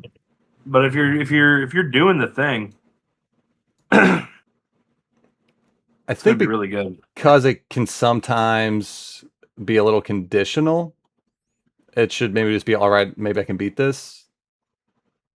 Yeah, there will be times you play this, don't have much of a board, and don't have much like in the yard. Like turn 3, it's pretty decent, but it's not like insane. It is annoying to play against though. All your creatures having the Blood Artist effect tacked onto them. It's I feel like it's one of those cards where if they do play it on 3, you're probably not sweating too bad. But then, like as the game grows, you're like, oh, this card's gonna be a problem. Yeah, and it makes it so that I need combat's to do something about this. Yeah, combat's a nightmare because you got to take into account all the stuff dying and pinging you. So that's a good card. Probably play it in every single deck that you can, but it's not game breaking. I don't think. We'll see though. Trent says power creep is so crazy nowadays. You guys remember when Savannah Lions was the talk of the town? I know I don't because I'm not fucking 40. All right. You made me hydrate again, you son of a. All right, moving on. I know we started when Birthing Pod came out, so it's like we have some really powerful cards. This is kind of a birthing pod almost, if you squint. If you squint, yeah, it's not nearly as good. But this is better than birthing pod would be in limited at least. But all right, moving on. So we have Zephi and the Tempests. It's 7 mana, 5 blue and red for a 5/7 human bard sorcerer. Once during each of your turns, you may cast an instant or sorcery spell from your hand without paying its mana cost. It's kind of neat. So the turn it comes down, you can do it. That's cool. Yeah, so you can double spell a turn it comes down. See, this is what I'm talking about. If you have a nice 5-drop or bigger, like big Opus instant or sorcery, play this on 7. Immediately get to take advantage of this. I really like this card. Yeah, it's good. It does something when it comes down, but you also have to have something else in hand, which isn't guaranteed on turn 7. You might have already like played all your cards. Yeah, but in blue-red, you're probably doing some drawing and stuff. Yeah. I doubt you ever probably built your deck wrong. Yeah, could be. If you're out of spells on turn 7 or 8, if you're out of cards in like a blue deck, I think you probably built your deck wrong. Yeah. There's a chance. I mean, it's a 7 mana 5/7, so it is kind of understated for the cost. There's going to be some cases where you don't have an instant or sorcery to play when you cast it. I don't think it's like insane. I mean, it's definitely not a bomb. Yeah, it's not. I mean, it's not like a top. It's not a top bomb. I think it's actually just fair.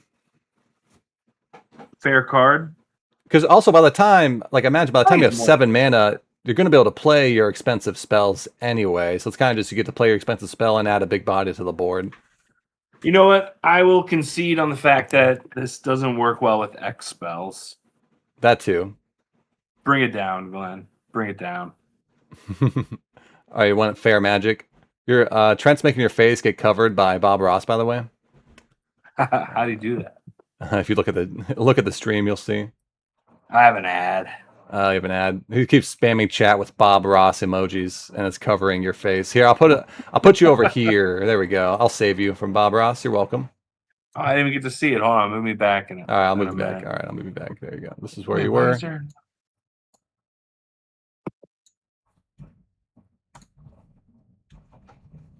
Oh my! So many Bob Rosses. It's quite the Bob roster you got there. I see it now. Wait, did you hear what I just said? Did you hear? I said it's quite the Bob roster you got there. Wow. All right, moving on. Owen cheeseburger from Applebee's looks amazing. It's double ads for you, Glenn. Double ads. Oh no, my viewers, goodbye. Maybe they'll give you money. Applebee's. Okay. Yeah, they're sponsoring the I show. don't know. Yeah, I forgot to mention this stream is sponsored by Applebee's. When you're here, you're family. Is that the right one? That's Right. Olive Garden. All right, when you're I think here, you're eating good in the neighborhood, I believe. all right, you're eating good in the neighborhood, and also you feel like you're related to us when you're here. You feel like you're friends. We're friendly. We're acquaintances. We're somewhat welcoming. All right. Anyway, thanks Applebee's for sponsoring the show. Up next, we have Nita, Forum Conciliator. It's 3 mana, 1 colorless, white and black for a 2/3 legendary creature, Human Advisor. Whenever you cast a spell you don't own, put a 1/1 counter on each creature you control, and you can pay 2 colorless. Sacrifice another creature, exile target instant or sorcery card from an opponent's graveyard. You may cast it this turn, and mana of any type can be spent to cast that spell. The spell will be put into a graveyard, exile it instead. Activate only as a sorcery. Kind of finicky. I don't know if I like this. Yeah, this card's... Because you also have to think... I don't think this card's good. I don't think so either, because you're paying 2 mana, sacrificing a creature, and then you still have to pay the mana to cast the spell. So whatever spell you're casting has a 2-mana tax on it. I'm not sure it's going to be worth sacrificing your creature. I mean, you do put a counter on everything. Imagine for 5 mana, you get a 3/4 that enters, sacrifices a creature, and then it's only till end of that turn. Yeah, this card sucks. Yeah, I don't think I like it. This card sucks. Seems bad. It's a lot of hoops to jump through for not limited. I don't think it's good and constructed either, except for maybe like Commander. But oh yeah, it's probably not. It's too conditional on what your opponent's deck is. Yeah. I'm just gonna put why are you playing this? I think it's that bad. You probably should just not play this card. I mean, it's kind of bad but fun. Maybe it's bad but fun. I'll do that. Is it even that fun? I don't know. No, it's not. Okay. Why are you playing this? It's not even that fun. Yeah, it's not even that fun. All right, your turn. Okay, we got Black Loafing Pest. Colorless, black-green. It's a legendary pest. It's 3/4. Whenever you gain life, put a 1/1 counter on each pest, bat, insect, snake, and spider you control. Card seems sweet. It's really good. So good. I don't know how many bat, insects, snakes, and spiders there are in the set, but there's a lot of pest tokens running around. So well, and it puts a 1/1 counter on itself. On itself too. Yeah. So yes, I mean, if it was just itself, I would think this card's pretty good. And with it buffing all the other stuff, that's probably pretty cool. Yeah, buffs all your pest tokens. There's a lot of pests, at least. Yeah, and it starts out as a 3/4. Wait, why am I hearing myself? Okay, phew. All right. So this, wait, did I copy it? I can't remember. It's not like game breaking, but it's like, all right, maybe I can beat this. I think it's gonna like really affect the battlefield, but I don't think it's gonna run away with the game necessarily. It requires a lot of setup for it to take over the game. You need a lot of pest tokens out, but it's just a good card. Let's stick it like right here. Do you think that's good? All right, maybe I can beat this tier. The delay is so long. Oh, I do have my latency low. Do I? Streaming.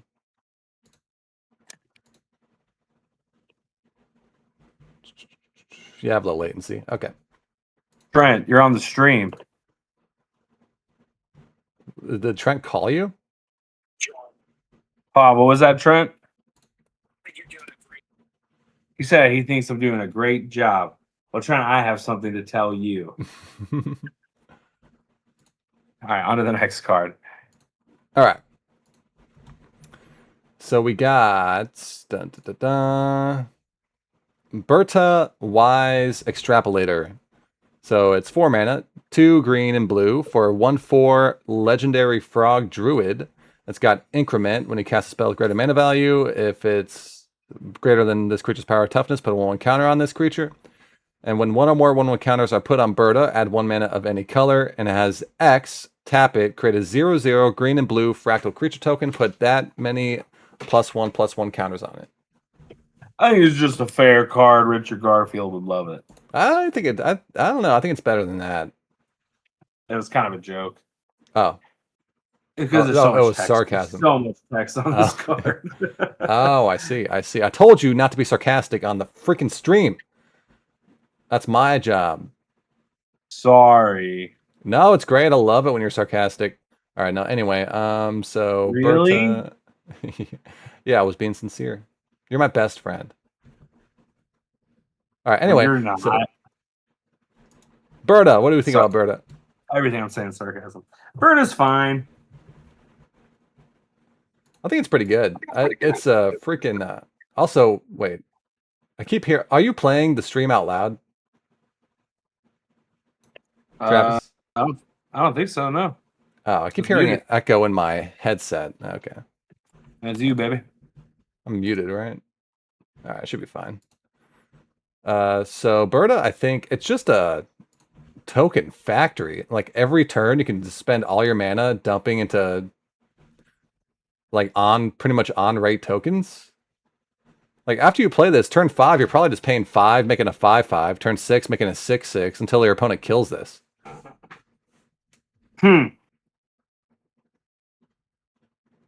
Makes creatures and mana. Seems good, says Trent. I agree with Trent. I think it's really good. You can do a lot of double spelling too when you play this card because it's going to start getting counters, giving you mana. If there's any other way to put counters on stuff, it also gets you mana. It doesn't have to be from increment. I keep misreading cards. Oh. For some reason, I thought the X 1/1 counters that were going to go on them were the amount of 1/1 counters that are on Berta. I thought they were like related somehow. No, you just however much mana you have, you can put it and make that big of a creature. There was another creature that was. I feel like there was a similar card from. I don't know what set it was from, but it was like every turn I'm just going to tap this card and make a creature, like a big creature, and you just have to. I'm just going to do this every turn, and you're going to deal with it. Like it's just going to do that until you deal with it, you know. Yeah, I mean if your opponent does not kill it the turn you play it, on the next turn you just tap it, make a 5/5. It's going to overwhelm the board if you don't have a removal spell for it. I think it's pretty good. It's like close to top 10 bombs. That's what I was actually, because I misread that. I think top 10, maybe. Want to put in top 10 for now? Every turn, like the inevitability of it. If they remove it, but they have to remove it the turn it comes down because it's instant speed. Yeah, that's the one thing holding me back a little bit is that your opponent does have one turn to answer it, and you don't really get anything out of it. So it's not going to like almost win the game when it comes down. Oh, Winnie. So I don't know. I'll put it at the bottom of top 10 bombs for now, but I think there might be better cards. We'll see. All right, moving on. So we got Aziza, Mage Tower Captain. It's 2 mana, red and a white. For a 2/2 Djinn Sorcerer, whenever you cast an instant or sorcery spell, you may tap 3 untapped creatures you control. If you do, copy that spell. You may choose new targets for the copy. That's pretty interesting. This kind of reminds me of what's that? Kirill? Avatar? Yeah, was that an Avatar? No, that was in Lorwyn, the guy, the Boros guy, the 3/3. Yeah. And that card was pretty decent. I liked him. Yeah, I did well with him a few times. I think it's better than. I think it's probably all right. Maybe I can beat this because if they build their deck right, this can be incredibly powerful. But yeah, like Kiro, you had to tap 2 creatures. This one you have to tap 3, but you can also tap itself. So you need 2 other Yeah. creatures. But when you I think copy, wasn't hers a? Didn't she have to tap herself too? no, you can tap whatever. Oh, okay. But that copy like enters triggers and stuff like that. I'm I gonna look think up Kirill. this one's, I think it's pretty good.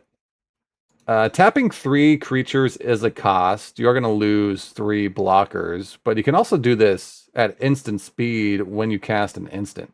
So imagine like having 3 creatures up, passing the turn, your opponent attacks, you block, and then cast an instant and copy it. It's pretty good. Yeah, now that I'm looking at the two, but she costs 1 less as well.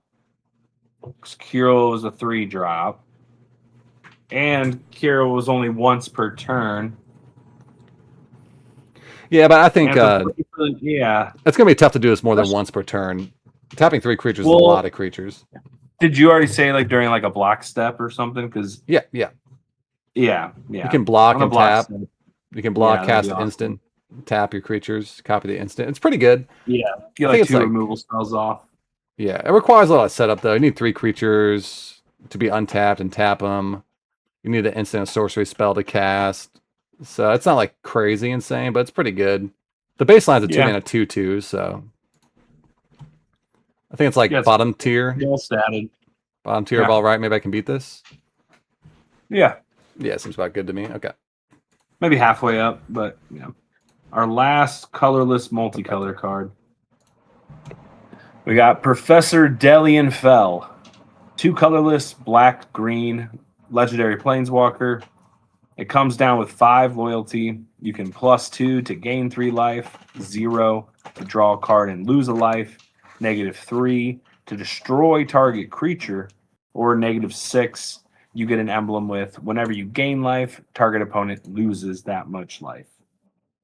Like that one demon. I mean, clearly top 10 bomb, right?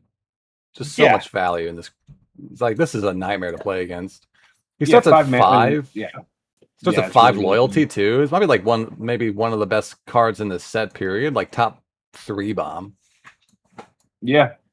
I'd put it at the very, I put it in the first, it position. Does everything you want a planeswalker to do. It draws you cards, gets you card advantage, it destroys creatures to protect itself. Mm-hmm. And then it gets you an emblem in that deck, which is like, if you get this emblem, you probably win. Yeah, the emblem's actually real. Creatures gain a life. It's an enabler because it gains life. Yeah. Oh yeah. Like imagine if you have time, you can play this +2, and the next turn just do the emblem on the very next turn. Oh wow! Yeah. And it'll still be alive too. Yeah, and then you just +2 again, and then if you have to sacrifice him, and he did his job. Yeah, and after that, the +2 just drains 3, deals 3 to the opponent, and then you gain 3. So this card's insane. I mean, maybe the best card in the set for limited at least.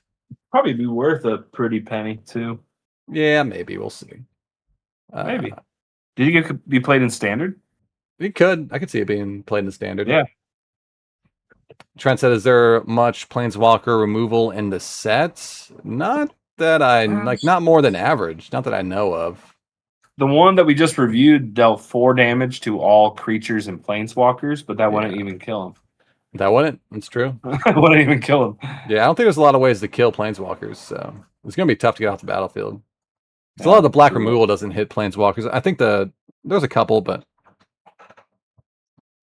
all right. So there's a lot of rare multicolor cards. I don't think there's as many. No, there's other ones. Actually, not.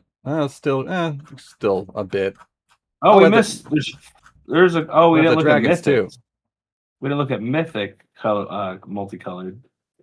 Well, there were Mythic. No, for some reason they have the dragons on top. For some reason, there's some Mythics down there we went over, but. Oh, okay. We'll just do the dragons last. Nah, no, fine. Let's do dragon. We'll go from top down. It feels we're already weird. up here. Yeah. All right. They're probably all going to be in the top. They're all really good. Yeah, they are all pretty good. All right, so first up is Silverquill, the Disputant. So it's 4 mana, 2 a white and a black for a 4/4 Elder Dragon legendary creature. It's got flying and vigilance, and each instant and sorcery spell you cast is casualty 1. And casualty 1 means as you cast that spell, you may sacrifice a creature with power 1 or greater. When you do, copy that spell. You may choose new targets for the copy. Seems awesome. Like baseline's already fine. 4 mana, 4/4 Yeah. flying vigilance. Really, really good. And then sometimes you can sack a replaceable creature and copy your removal spell. Question. No, it wouldn't work, huh? Because it's as you. Oh no, it's not as an additional cast. It's as you cast that spell, you may sacrifice a creature. So if you have a creature that has repartee, and you sacrifice that creature, will you get the repartee trigger? As you cast a spell, you may sacrifice a creature. I don't think so. I think the creature dies before the spell resolves. But it says as you cast it. Yeah. So does that mean like as an addition? I'm not entirely sure, but I think you won't get the repartee trigger. Your gut instinct is no. Okay. Yeah, I don't Okay. think so. I can see that coming up. But yeah, I don't know. Anybody know in chat? Let us know. The Trent said, so if this were a high school, Silver Quill is the debate team, Prismari the theater kids, Lorehold are history nerds, and Quandrix are the mathletes. So would Witherbloom be the goth kids? For sure. Sure. Oh, I yeah. can see that. I can see that. Yeah. Lorehold are also maybe like, because who the hell are history nerds? They're probably like athletes, more likely. But like, they're history nerds. What high school has history nerds? Come on. Yeah, I guess that's pretty specific clique to have in high school. That is quite the niche.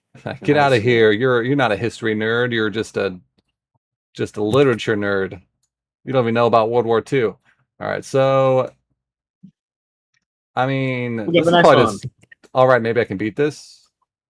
Yeah, it's probably all right. Maybe. I mean, if they get this out on curve, it's not. You're cracked. like sweating probably a bit. Yeah, but you'll have time to, and they have Probably to have top something.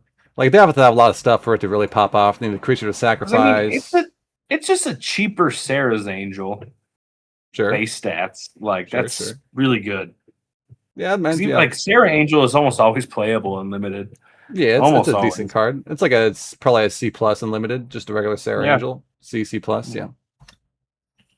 Next up, we got Prismari, the Inspiration. It's 5 colorless, blue-red. Legendary creature Elder Dragon has flying, ward, pay 5 life, and instants and sorceries you cast have storm. Super fun. Oh, and it's a 7/7. Yeah, I mean, baseline, a 7/7 flying dragon for 7 mana is ward, pay 5 life. Ward 5, yeah. Already pretty good. And then the storm is just... I don't know how often it's going to come up. I mean... No, it's on each one. Yeah, so if you cast 2 in a turn, you'll copy the second one. That's awesome, though. It's pretty good. That's really good. Dude, let's keep in mind, you play this on 7. Next turn's turn 8. There's a good chance you could cast 3. And say some of them are draw spells. Imagine, like, storming a draw spell, and then you're getting more gas. Like, if there's cantrips and stuff, imagine hitting a couple cantrips in a row. Yeah. That'd be crazy. Just refill your hand. The upside is there. You can definitely pop off with it. I think it's 7 mana. It doesn't really... It's very fun. Yeah, it's really fun. Doesn't really have a super immediate impact when it hits the board. Your opponent can still kill it. I guess that's take 5 life, which is a big cost, but I think the dragons literally are 4 mana, 5 mana, 6 mana, 7 mana, 8 mana. Yeah. It's really weird. It's pretty cool. But I think it's like upperish tier of all right, maybe I can beat this. Yeah. I could see it being up here. At the end of the day, ward pay 5 life is... I mean, it hurts them for sure, but it's always available to them. Right. It's not like ward 5. Like if it was just ward 5, That'd be and way not better. 5 life. Yeah. That'd be, yeah. And there's life gain in the set, so there's a good chance they'll have the life to pay it. Trent said, turn 8, how often will you double or triple spell? It really depends how much card draw you have. With Yeah, creatures... dude, imagine hitting a can drop, or a a cantrip. can drop? A can drop. Dude, imagine like a cantrip, like a 1 or 2 mana, whatever, and then you pay like a 5 mana X spell that gets copied, and then all your stuff gets double Opus triggers, and like, Sure. I think it's, if you build the deck right, I think you could do some really broken stuff with that card. Well, there's also creatures that have spells attached to them. So you're going to have some creatures that can repeatedly cast their spells that are prepared. So there's a decent chance you'll be able to take advantage of the storm after you play it. You literally like Ancestral Recall. Yeah, there's that guy. I mean, that's on a mythic. So I mean, I know. But it's there. It's there. All right. Yeah, it's a decent card. All right, maybe I can beat this. Not super cracked, but all right. Next up, we got Witherbloom the Balancer. So it's 8 total mana, 6 a black and a green for a 5/5 legendary Elder Dragon. It's got affinity for creatures, flying, death touch, instant, and sorcery spells you cast have affinity for creatures. This card looks sweet. Yeah, so like when's the earliest you can cast a spell? Well, on turn 1, you pay a 1-drop. On turn 2, you pay a 2-drop. Let's assume you're not going to play a 1-drop in turn 1 because there's not a whole lot of ones. Okay, sure. So on turn 2, you pay a 2-drop. On turn 3, you play a 3-drop. On turn 4, maybe you play 2. So that's 4. So then on turn 5, you can probably get this down. Yeah. Turn 6, probably more consistently. But you can probably get this down. It's probably really like a 4 to a 5 mana. 4 is I think you're not often going to cast this on 4. You need a 1, 2, and 3, and that would make it cost 3 less, and it would be down to. That'd still just be down to 5 actually. What's those? Maybe on turn 4 you have like a couple 2-drops or something. It seems like there is quite a lot of like smaller things in Witherbloom too, like impactful smaller things. I mean, yeah, there's some cards that make 2 you probably creatures. Get it down as a 5 or a 6 drop. Probably a 4 is the dream. You're 4 is probably getting down for 3. I don't know if you can. Yeah, 4 if you make multiple creatures on one of your turns, but you're most often going to cast this on 5 or 6. Creatures. You just need 4 creatures. I don't think on turn 4 with 4 open mana. Sure, I mean if we're assuming playing it on curve. Well, no. Look, because if you go 1-drop, 2-drop, 3-drop, and the 3-drop made a creature, that's 4 creatures on board. So turn 4. You could cast it, but it requires you to have 1, 2, 3, and in the 3-drop to make 2 creatures. Yeah. So it's like it's possible to cast on 4, but it's gonna be really hard. It's usually gonna be 5 or 6. I think Abzan. I think white is gonna be really strong because I think Abzan looks pretty good. I think Mardu looks pretty good, and I think Jeskai looks pretty good. Yeah, I think black and white. Like the glue. I think black's the strongest looking color as far as commons and uncommons, and then white also looks pretty good. So black and white might be the best colors in the set, but I don't hold me to it. We'll have to see how it plays out. Yeah. Blue at uncommon and common looks pretty bad. There's a lot of bad blue cards. So.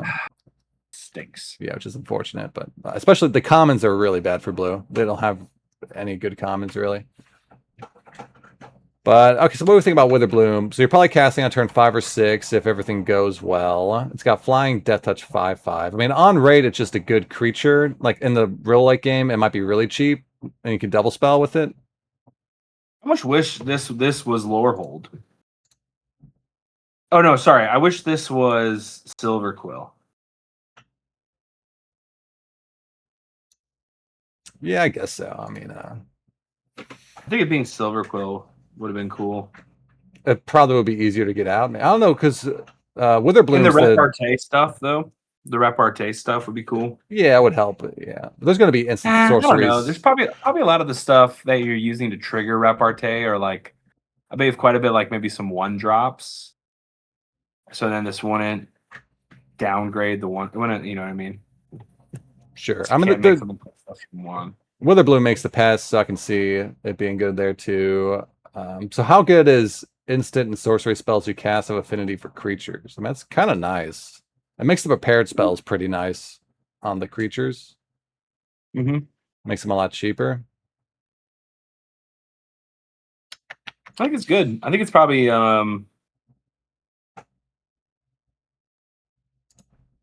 don't know. What it's so hard to rank these. I mean, I think it would just be all right. Maybe I can beat this. It's not game breaking. I'm just It's a thinking about big the flying 5. body, but if you kill it, they really didn't get any advantage out of it. It's true. Unless you play it on a turn where you can utilize the affinity for creatures for your instants and sorceries, which maybe you can. Maybe like on a later turn you play this, it unlocks some instants and sorceries in hand. And you can pop some of those off because they're really cheap. I think it's my least favorite of the 3 that we've read so far. I think it's still really good. I could Don't see get me that. wrong, but I'm trying to rank them against each other, and I think it would go behind the other 2. Okay, I we'll think do we that. almost read them in order of how good they are. Yeah, I think so. It was this one best, this one, and this one. Yeah, okay.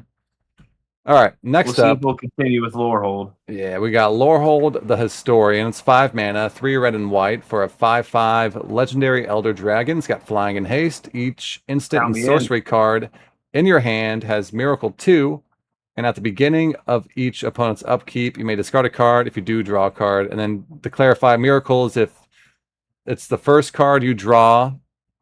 So if you draw an instant or sorcery for the first card you draw that turn, you can play it immediately for 2, disregarding any restrictions on when you can play it. So you can play a sorcery with Miracle at instant speed if you draw it during your opponent's turn. If you've never played with Miracle before, just keep in mind, especially since this is the only card that has it, I believe, in this set. Just make sure you're very intentional with drawing that card. Yeah. And making sure that you make it very clear that this is the first card that I drew. So, like, oftentimes during like the Miracle, when that was in during like Avacyn, I loved that standard format. It was so fun. But every single person, when they drew their card, they would look at it, kind of bluff or not bluff, and then bring it to their hand. And that was just consistently every single freaking turn of that format. So just remember to do that because you don't want someone calling a judge on you. Yeah, if you draw and put it into your hand, it's too late. You Miracle. can't Miracle it. So you got to make sure you clearly draw it separate from your hand and then reveal it if it's instant or sorcery. Really cool card. Trent said, how would Miracle you can work? do it on your turn and their turn. So good. Yeah, it's pretty nice. Trent said, how would Miracle work with alternate casting costs like Fire Magic from Final Fantasy? For its Miracle cost. I don't even know. I mean, I'm assuming the base cost would be 2, and then you could still add on to make it more expensive. But I'm not sure. You might not be able to do that, actually. I don't know. Someone else would have to, if someone knows in chat, let us know, because I'm not sure how that would work. You might only be able to play the base card. But just baseline. 5 mana, 5/5 flying haste is great. Yeah, I mean, count me in. 5/5, 5 mana. Yeah, great card. And it's got upside. I mean, even disregarding the Miracle, you get to draw, you get to loot every opponent's upkeep. So immediately when you play this, on your opponent's upkeep, you get to discard and draw a card. So you're already getting value. This card's a bomb. This card's really good. This could be top 10. Best dragon. Yeah, that's what I was close thinking. to top 10. Top 10 best dragon we've seen. It's going to hit really hard. It gives you card selection. You can sometimes get an opponent with a Miracle. So yeah, the Miracle is very much just like icing on top. That's not the best part of this card, which makes it really good. Yeah, I think this card's very strong. I mean, you're probably going to guarantee getting 5 damage at least before your opponent kills this on the next turn, so and get a loot. Super well rated. I mean, genuinely, if it was just a 5 mana 5/5 flying haste, yeah, I mean, I'd play that in limited all day long. Yeah, that would be like one of these 2 tiers, maybe even up here, because that's just such good stats and a really threatening body. Like haste is huge, but all right. So moving on, we got Quandrix, the Proof. So it is here. Let me scroll up a bit. There we go. Oh, too much. It's 6 mana. 4. What is happening? Oh, I accidentally clicked on the thing. Oh, okay. All right, it's 6 mana. 4 colorless. It is green, blue. It's a legendary creature, Elder Dragon. It's a 6/6 flying trample, and it has Cascade. And then instants and sorcery spells you cast from your hand also have Cascade. I think everyone knows what Cascade is by this point. You play a spell, you exile cards top of your library until you hit a non-land spell that costs less, and then you can cast it for free. Yep. And Cascade is pretty different than cool. Discover. You have to cast it immediately, or else you don't get the card. Discover, you could put it in your hand if you don't Right. want to cast it. Cascade, you do have to cast it. But really good. 6 yeah, mana, really good card. 6/6 flying trample that just immediately gets you another card. Yeah, now hopefully, I mean, really, really nice is you play this, if you can play this on turn 8 or later, and you're able to cascade an instant or sorcery in your hand, it might not be too shabby. I mean, cascading smaller spells isn't always amazing, but Yeah, maybe you'll hit that last little lightning strike in your deck or something. yeah, just the being a 6 mana 6/6 flample with Cascade is already kind of just a bomb. And Yeah. then having upside, this is real upside. Instant and sorceries you cast have Cascade. There's a lot of instants and sorceries and creatures that come with instants and sorceries. So you get so much value off of this if you untap with it. Yeah. This is Yeah. also top This 10. is probably number 2. I'd probably rate them as Lorehold, Quandrix, Silverquill, Prismari, Witherbloom. Saying, I think they're all within a couple percentage points though. Yeah, well, I think these two are But Quandrix and Lorehold, they're a notch above the other three, I think. Yeah, I'm down with that. Trent said it seems like if you get the Lorehold Dragon, you should just go Jeskai. Seems great with Opus. That's true too. Yeah. Gonna be able to keep triggering Opus triggers. But yeah, so I think, do you like it better than the Lorehold Dragon? I might. The Quandrix? Yeah. 6 mana 6/6 flying trample. I mean, in a vacuum, it beats them just because, imagine you play that dragon, swinging for 5, you're feeling like on top of the world, and then they play Quandrix, and you're like, okay. Yeah. But then you Miracle a removal spell. I mean, maybe, yeah. So they're both really good. I don't know. I'm gonna put the Lorehold one in front for now because it's cheaper and Luckily, immediately they're comes not down in to hit true some. competition. Do you know what I mean? Flample or Flaced, says Trent. That's funny. I don't think they're in true competition. I think they're just as good as each other. I think it's Yeah. silly because it's like you're never going to see both of them in the same pack one, pick one, right? If No, it's you pack might. one, pick one. I mean, It's possible. Play pick boosters. whichever one. Then you look at the rest of the pack and see what's going to wheel, what's I guess most so. likely to wheel, and then you go with that color pair because I think they're that on par with each other. Yeah, they're both really strong. Dude, if you draft 100 times in a season, that might happen to you once, dude. That's like a 1% chance. It's so low. Yeah, can happen though. Can happen. We got to prep the people happen. just in case. You have to teach the masses, not the niches, Glenn. Oh wow, what a deep sentence. Wow. Thank you. Whoa. Thank you, sir. All right. Up next, Emeritus of Truce. So we're going on to regular colored cards now. It's 3 mana, 1 white for a 3/3 cat cleric.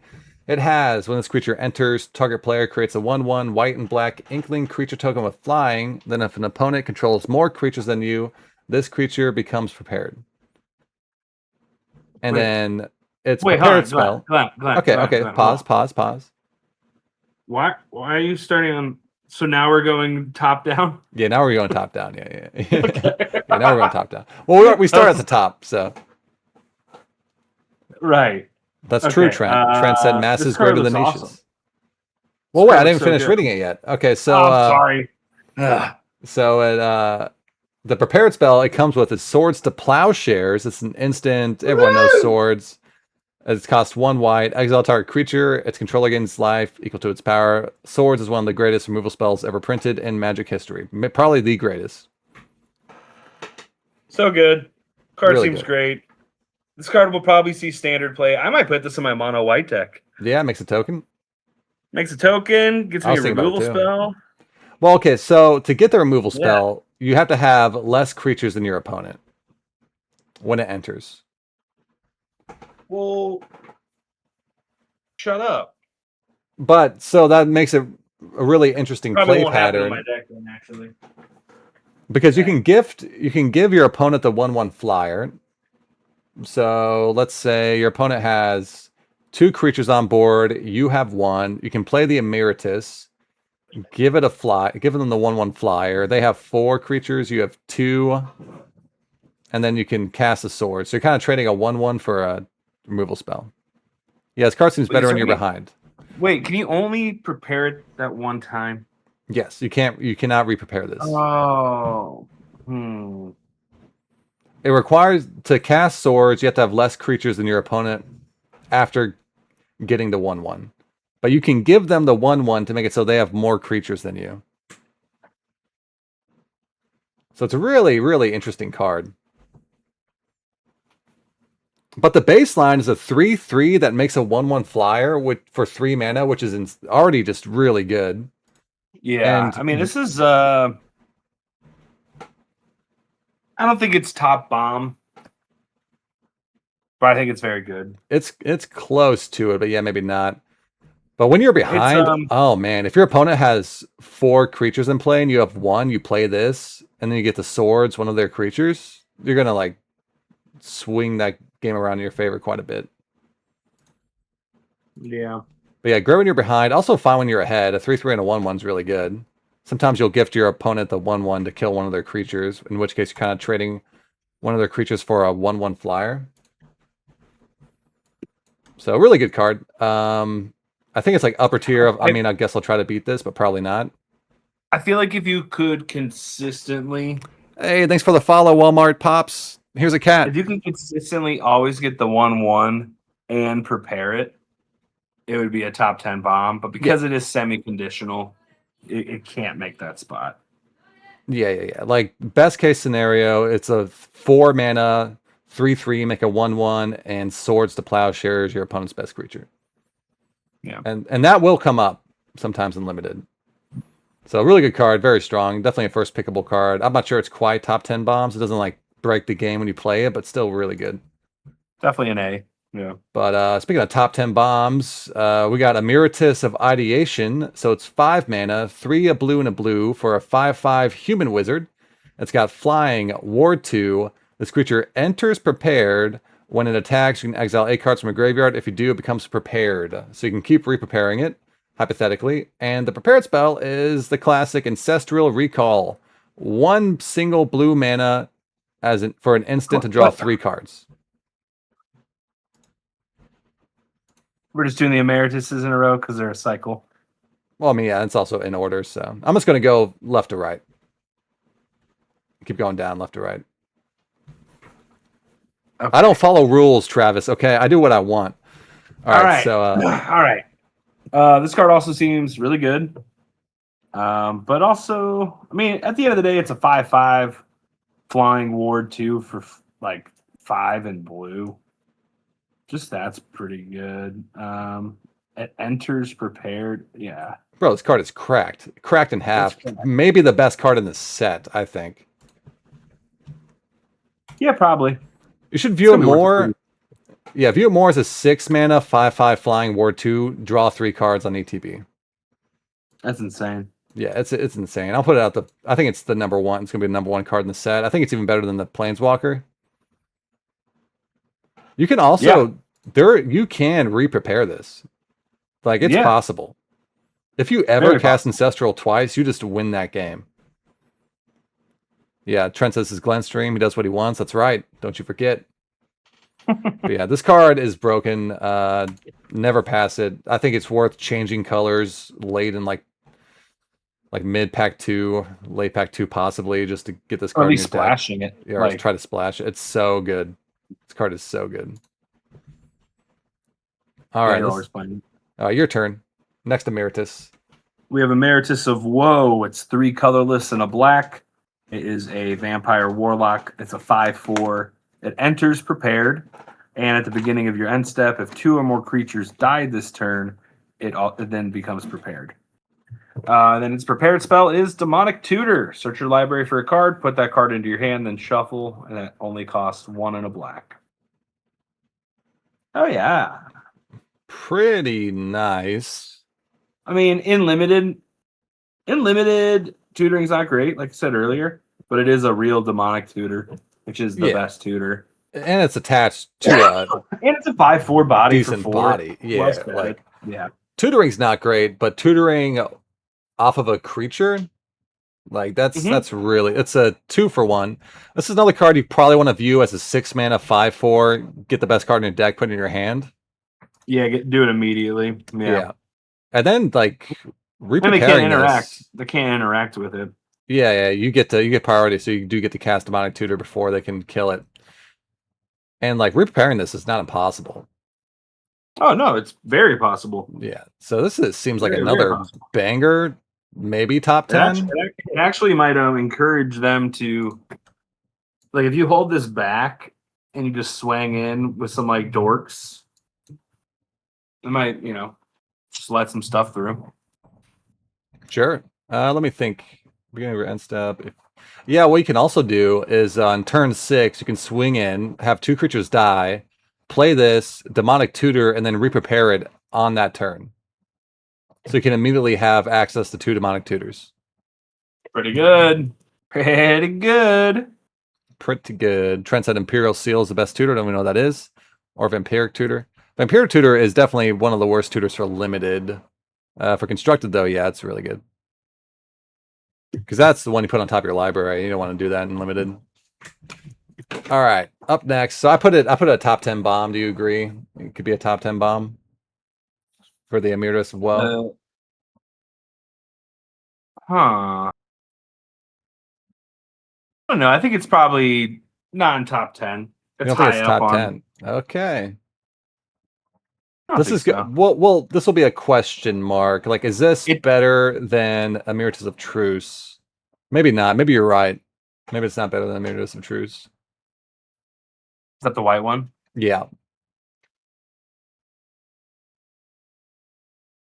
Oh yeah, they're pretty on par. I don't know. Emeritus, yeah, the fact that you can reprepare it and you can immediately, like on turn 6, you can play it and tutor your best card is pretty nice. Like a 5/4 body 2-for-4 is just fine. Like it's pretty much a guaranteed 2-for-1, and the 2-for-1 is getting you your best card. So I don't know. It's not as good as Emeritus of Ideation, but I think it's still up there. We'll leave it here for now, and this might make its way into the top 10 after we see all the rares. But all right, up next, your turn. Wait, is it? No, it's my turn. No, it's your turn. All right, so Emeritus of Conflict. So it's 2 mana, 1 in a red for a 2/2 human wizard. It's got first strike. Whenever you cast your 3rd spell each turn, this creature becomes prepared, and the prepared spell is Lightning Bolt. 1 red mana for an instant. Lightning Bolt is 3 damage to any target. Card's good. It's pretty solid. It's not as bomby as the other ones. No, not even close. Like Lightning Bolt's, much less impactful than the other spells, but well, it's much it's much less impactful, and also it is pretty hard to triple spell in limited. It's not easy. Yeah. But I mean, a 2-mana 2/2 first striker. Yeah, that's already yeah, that's always making your deck. And sometimes you'll Lightning Bolt. Pack 1, pick 1. I don't know. I could see this not being a pack 1, pick 1. Yeah. That's what I was thinking. I'm like, I don't know if it's that good. A lot of the cards that we have, obviously, every single card we have, really in the first, probably 3, maybe 2.5 lines are all pick 1, pack 1s. Yeah, this one, though, this one might just be a fair Magic card. For limited, at least. Yeah. Oh, yeah. Yeah.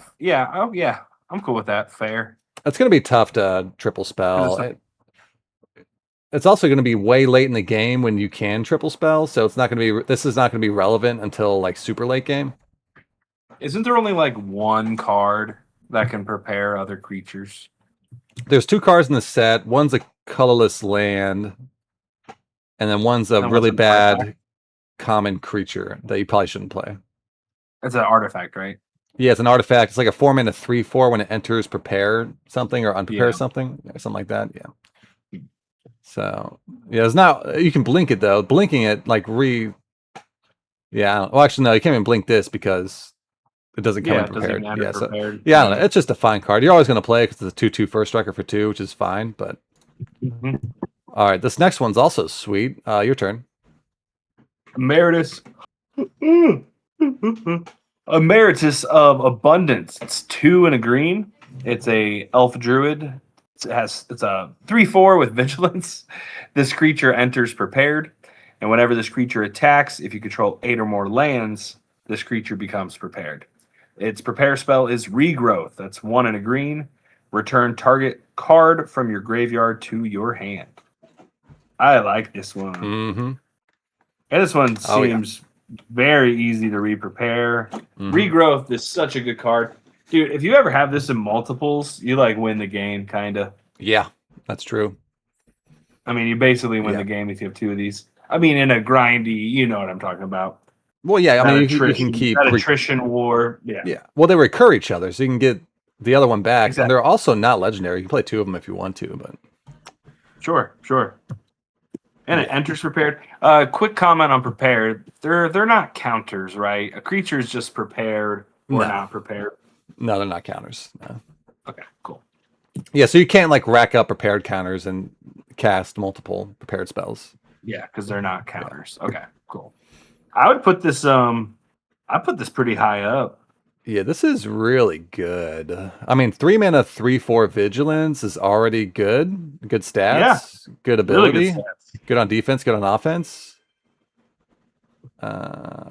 Okay, Trent maybe hydrate, but he said to make you hydrate, so you got to drink something. Make Travis drink this time. Yes, sir. Yeah. I do need another beer. But I'll be right back. yes, this is really good. Is this top 10 bomb good is the question. I was just about to ask that. It's close. It depends on play style. I feel like maybe. I love regrowth. It's such a good card.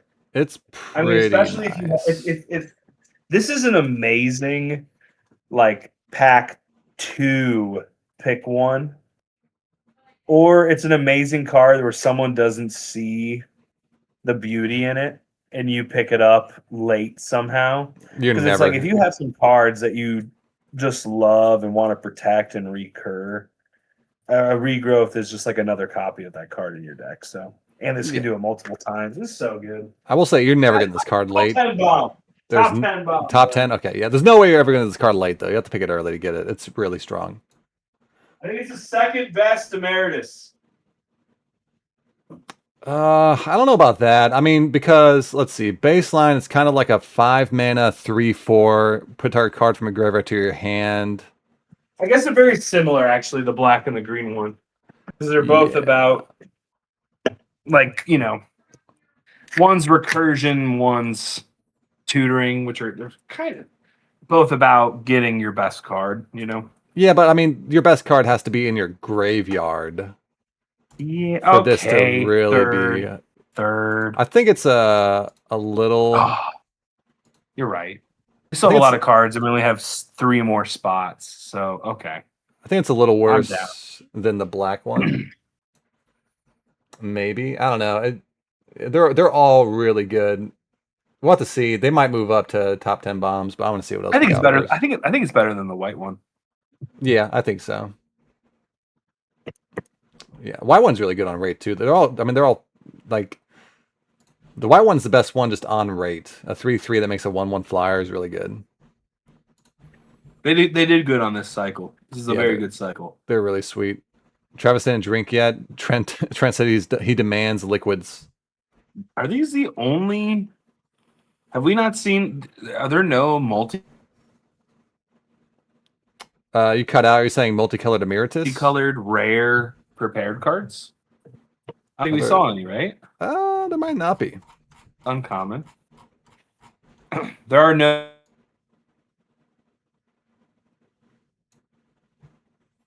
Yeah, Trent paid good money for that drink, What Travis. Trent? He still hasn't drank it yet. What an insult. How much am I supposed to? I said chug it because you're a guest. But don't chug it. I don't want you to get too drunk. This will go off the rails. I'm not getting the tip. Glenn doesn't pay me. What, for me to drink the beer? Okay, I have to pee really bad, so I'm going to hit you guys with an ad Yeah, I don't work tomorrow. and go pee. Will this I'll get be us right back. views, Trent? Oh, he hung up on me that time. That's something. I was gonna shotgun it, but no. Go pee. I played an ad, Travis, so take a little bit of break. No, these monsters, dude. These massive amount of fans. They're killing me.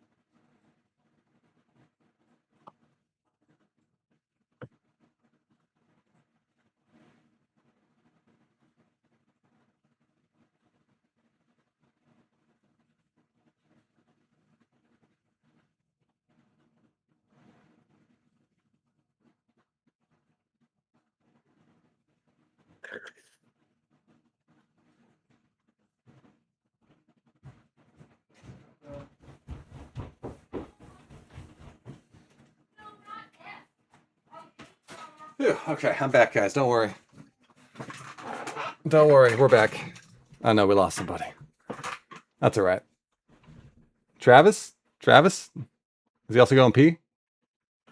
Might also be going P. No. Oh, phew. All right, let's keep it moving. So next up, this is going to be the whatever cycle. Okay, so Restoration Seminar. It's 7 mana, 5 white for sorcery lesson. Notably, lesson does not matter in the set. There's no learn, so it's kind of just flavor text. It has the ability return target non-land permanent card from your graveyard to the battlefield. It has Paradigm. So you exile the spell after you cast it, after you resolve it, and then you may cast a copy of it from exile without paying its mana cost at the beginning of each of your first main phases. So you get a free copy of this every single turn after the first turn you cast it. Forever? Yeah, forever. Wait. That's cool. Pretty good. This is actually, pretty it's kind of like, what's it called? Oh, a virtue of Virtue, yeah. persistence? Yeah. Yeah, virtue of persistence. Yeah, which is yeah. It's only from your graveyard. Persistence is either. Yeah, it's from your graveyard, but it's non-land permanent, so you can bring other stuff back if you have it in the yard, besides creatures. It's so weird. It's like an enchantment that can't be killed. Yeah. It's really weird. I mean, it seems pretty good. Is Paradigm new, or is that an older mechanic? It's a riff on an old mechanic. There's an old mechanic called Epic that had this ability, but you couldn't cast any other spell for the rest of the game. And you'd have to only cast that one spell. Yeah, people did play those because they were pretty powerful, but... Huh. Yeah, but this is... So it's just Epic without the drawback. It's an overcosted reanimation spell, but you get to reanimate something every single turn. I mean, after you play this, it's going to be... If your opponent doesn't kill you in the next couple turns, you are just going to take over the game. Yeah. This is this top bomb? I don't think so. I don't think it's top bomb. Yeah, it's expensive and doesn't do like a whole lot the turn you play it. You get something back from your yard, but after it activates twice, you're feeling great. And it activates 3 times, you're far ahead. If it activates 4 times, like they gotta be dead. Yeah. It really I think it might be. I mean, I guess I'll try to beat this. I think so. Trent said a counter spell would make it feel really bad. It would if they counter this. Yeah. But after you resolve it, they can't counter it after that. I mean, they can counter the one instance of it, but it's still going to keep resolving. Well, no. It says after you first resolve a spell with this name. Yeah. So if you resolve the initial casting, no matter what they do, you will keep casting a copy of the spell, even if they counter a copy of it. No. I'm saying they countered the first one though. Yeah. Then you feel bad. Yeah, then you feel bad. Okay. Then you feel bad, but yeah, if you resolve this, I want to make sure we're on the same page because I was like, what? No. Okay. Yeah, if you resolve this and the game goes another like 3 or 4 turns, you probably just won. So it's pretty good. But it costs 7 mana and immediately doesn't really do a whole lot. It brings something back, but you might not have a good target in the yard. So, all right, moving on. We got Echo Casting Symposium. So it's 4, a blue and a blue, 6 mana for another lesson, sorcery. target player creates a token that's a copy of target creature you control. And it has a paradigm ability, so you keep recasting it afterwards. Cycle of Paradigms. Yep. This one's probably better. Yeah. I think it's worse. Most likely. You have to target something of yours to copy. It's conditional. Well, this Well- one was out of your graveyard. So, I mean... Yeah. But you're So probably this gonna one have... is get back your stuff every turn. This one is clone your best thing every turn. If they can just live one turn, like the creature that you cloned, and you just cloned it, so they have to kill both. Like if you're hitting something very powerful, this card's really, really good. Yeah, but I think you're more likely to have a better hit in the yard than card on board, because a good card on board is going to be killed by your opponent a lot of the times. And this spell can get blown out if you target a creature and your opponent kills in response. So you got to be really careful about it. Like it's going to be tough to cast this in the open mana. Whereas Restoration, you can just cast it in the open mana. You don't really got to worry about it. But still good, though. I just love token cards. Why can't they be good? Sure. This one is good. I just don't think it's as good as Restoration Seminar. Okay. I think it's still a... Is it a pick one, pack one? Pack one, pick one? I could see that. I always say it backwards. So I think maybe just like right behind, maybe a little bit further down. Because it does require you to have something good on board as well to copy. So it's got more setup than the other one. Like if you have an empty board, this is really bad. It's really bad if you have an empty board on turn 6, though. Yeah, I guess that's true. But I mean, there's some games where you trade stuff off and you don't have a lot of good stuff to copy on turn 6. But it's still a good card. I think it's I want to put it at the bottom of, I guess I'll try to beat this, but probably not. Yeah. It's a little clunky, kind of conditional, so. But yeah, after you resolve this, you're just going to be winning that game in a couple turns. All right, next up, we got Decorum Dissertation. So it's 5 mana, 3 black for a lesson. Target player draws 2 cards and loses 2 life. Got Paradigm. Just So it's kind of like a Underworld, or what's it called? It's Phyrexian double Arena? Phyrexian Arena. Yeah, but 1 less mana. Yeah, you're basically getting 2 Phyrexian Arenas, and guaranteed for the rest of the game. Say their life total is at 6 or 8 when you play it. Yeah, you might just target them. Yeah, that's another upside. And if you're dying, and if you're dying and your life total is low, you don't have to, it's a may, the casting of it, so you don't have to keep casting it if you're going to die from it.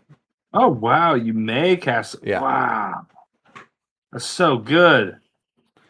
I mean, it's pretty good. Paradigm is a may. Yeah. Oh my god. The only this so good, dude. It's good. What? The only problem I have with it is you're paying 5 mana up front to not put anything on board, and you're losing life. So if you're behind when you cast this, it's going to be tough to catch back up. You're probably not playing it on turn 5 if you have no blockers or anything, though. Yeah, but that's a thing. Then it makes it like a little situational where you want to actually cast it. That's it's still a good card. Draw spells, though. Yeah, there's great draw spells, but you're not casting them on curve to if your board's empty. Sure, a lot of this is going to be cast on turn 7 a lot, probably, or 6. You know what I mean? Or 5 if you have a decent board out. Sure, yeah, if you have the board, but I'm just saying, I don't think that's a downside of it. That's just a draw spell. Well, it's a draw spell, but it's really expensive and you lose life, so you gotta be a little careful where it's any expensive draw spell. Yeah. It's only 2 life though. It's only 2. Yeah, I mean it's only 2. But all the other ones actually impact the board the turn you play it. This one does not. Sure, I can see that. And I think impacting the board's better than just drawing cards in general, because you're impacting the board for free after that. But it's still a good card. I still think it's good. It's still a really good card. Again, this is a really grindy format. This would be a great card. I think This it might just be. gives you the description to win. Yeah. Yeah, you're going to be winning games after casting this and resolving it a couple times. But I think it's worse than the other ones, is what I'm trying to say. Still up in this category. I think they're just different. I don't know. Do you like it more than the? I could see it being better than the clone one. Yeah, I think it's better than Clone. Okay. It's probably number 2 so far. Okay. I can get behind that. They're both kind of situational-y. Oh, these are all lessons. It's cool. Yeah, they're all lessons. All right, your turn. Read the next one. We have improvisation capstone. 5 colorless, red, red. It's a sorcery lesson. Exile cards from the top of your library until you exile cards with total mana value 4 or greater. You may cast any number of spells from among them without paying their mana cost. And then it has Paradigm. Exile cards from the top of your library. Yeah, so you can exile more than 4 mana value. It is possible and probably will happen more often than not. Oh, 4 or greater. Okay, the greater makes it great. Okay. So like so how it plays out, let's say you play this, you exile like a 2 mana spell and a 4 mana spell. You'll stop exiling because you reach the 4 mana threshold, but you will cast both those spells, so you get like 6 mana value worth of spells. It's 7. This is one of the ones where it's like kind of like the last one, but it's so expensive. But if you get this off once, it's okay. You get this off twice, you're gaining a lot of advantage. If you ever, if your deck's built right, I guess is all I'm saying. Well, I like this one more than the last one because you're playing the cards immediately. So whatever you get, you're just casting. Yeah. So you're affecting the board up front. Easily, probably drawing 1 or 2 and playing them for free. Yeah, it's basically Decorum Dissertation, except you're playing the cards you draw and you're not losing life. Yeah, I think it's probably better. Yeah, it's probably the number 2. I think I like it more than the first. I think I like it more than the white one. Yeah, Glenn's wearing a banana suit. I am. Look at me. I'm a banana. I'm a banana. But I think I like it more than the white one. Do you like the white one more?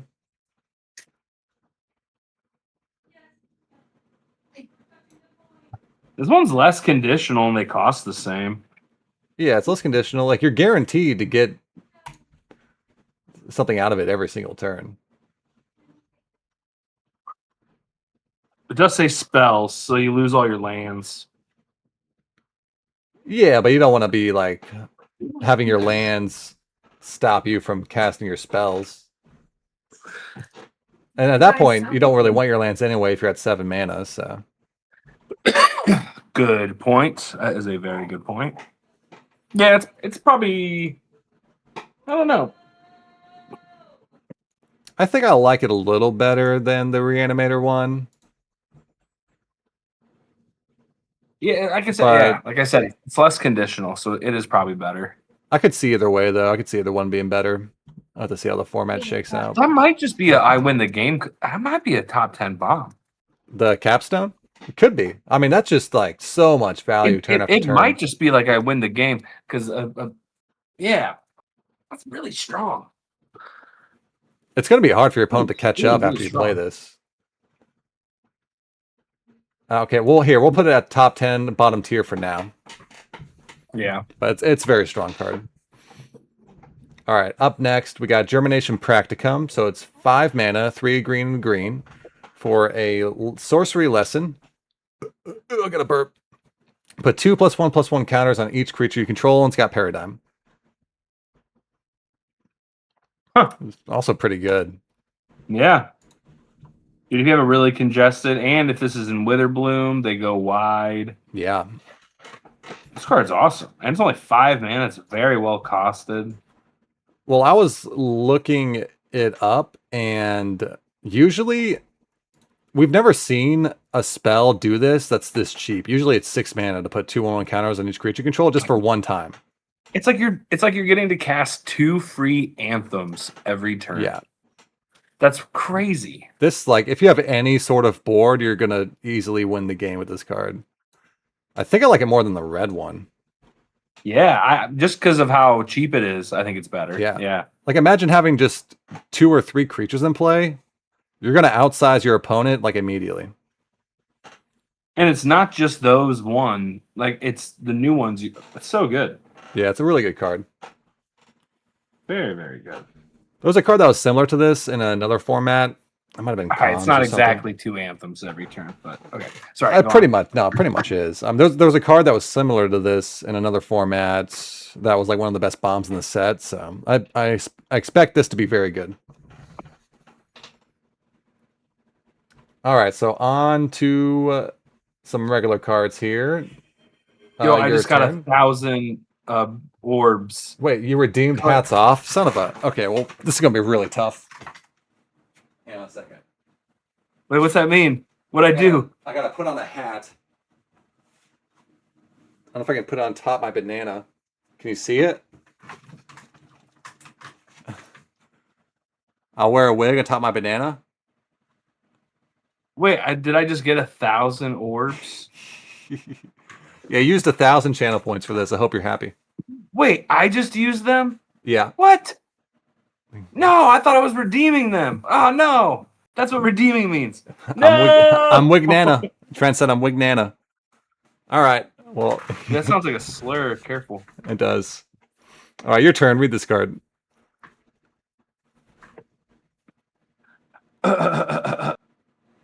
Informed Ink Knight, colorless and a white creature, human wizard. It's 2/2 Vigi.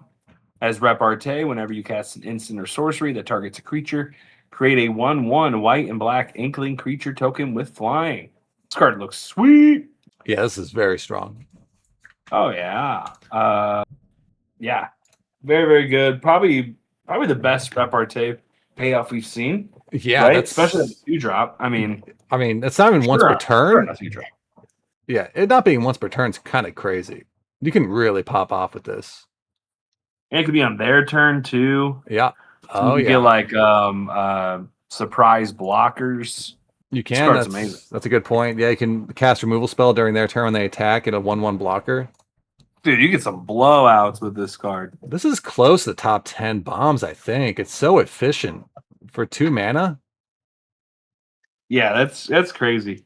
Maybe it's up there.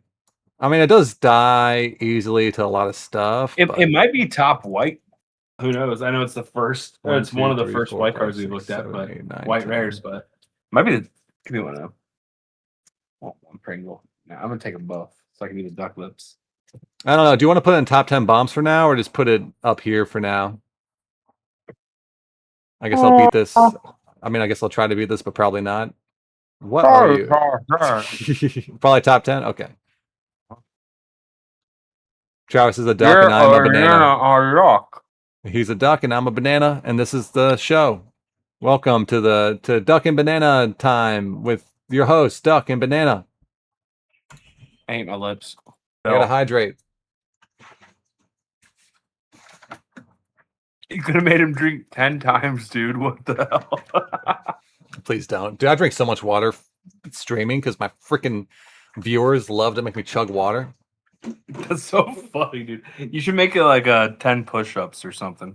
I do have that on here. You can make me work out for 5,000 channel That's points. awesome, actually. That's sweet.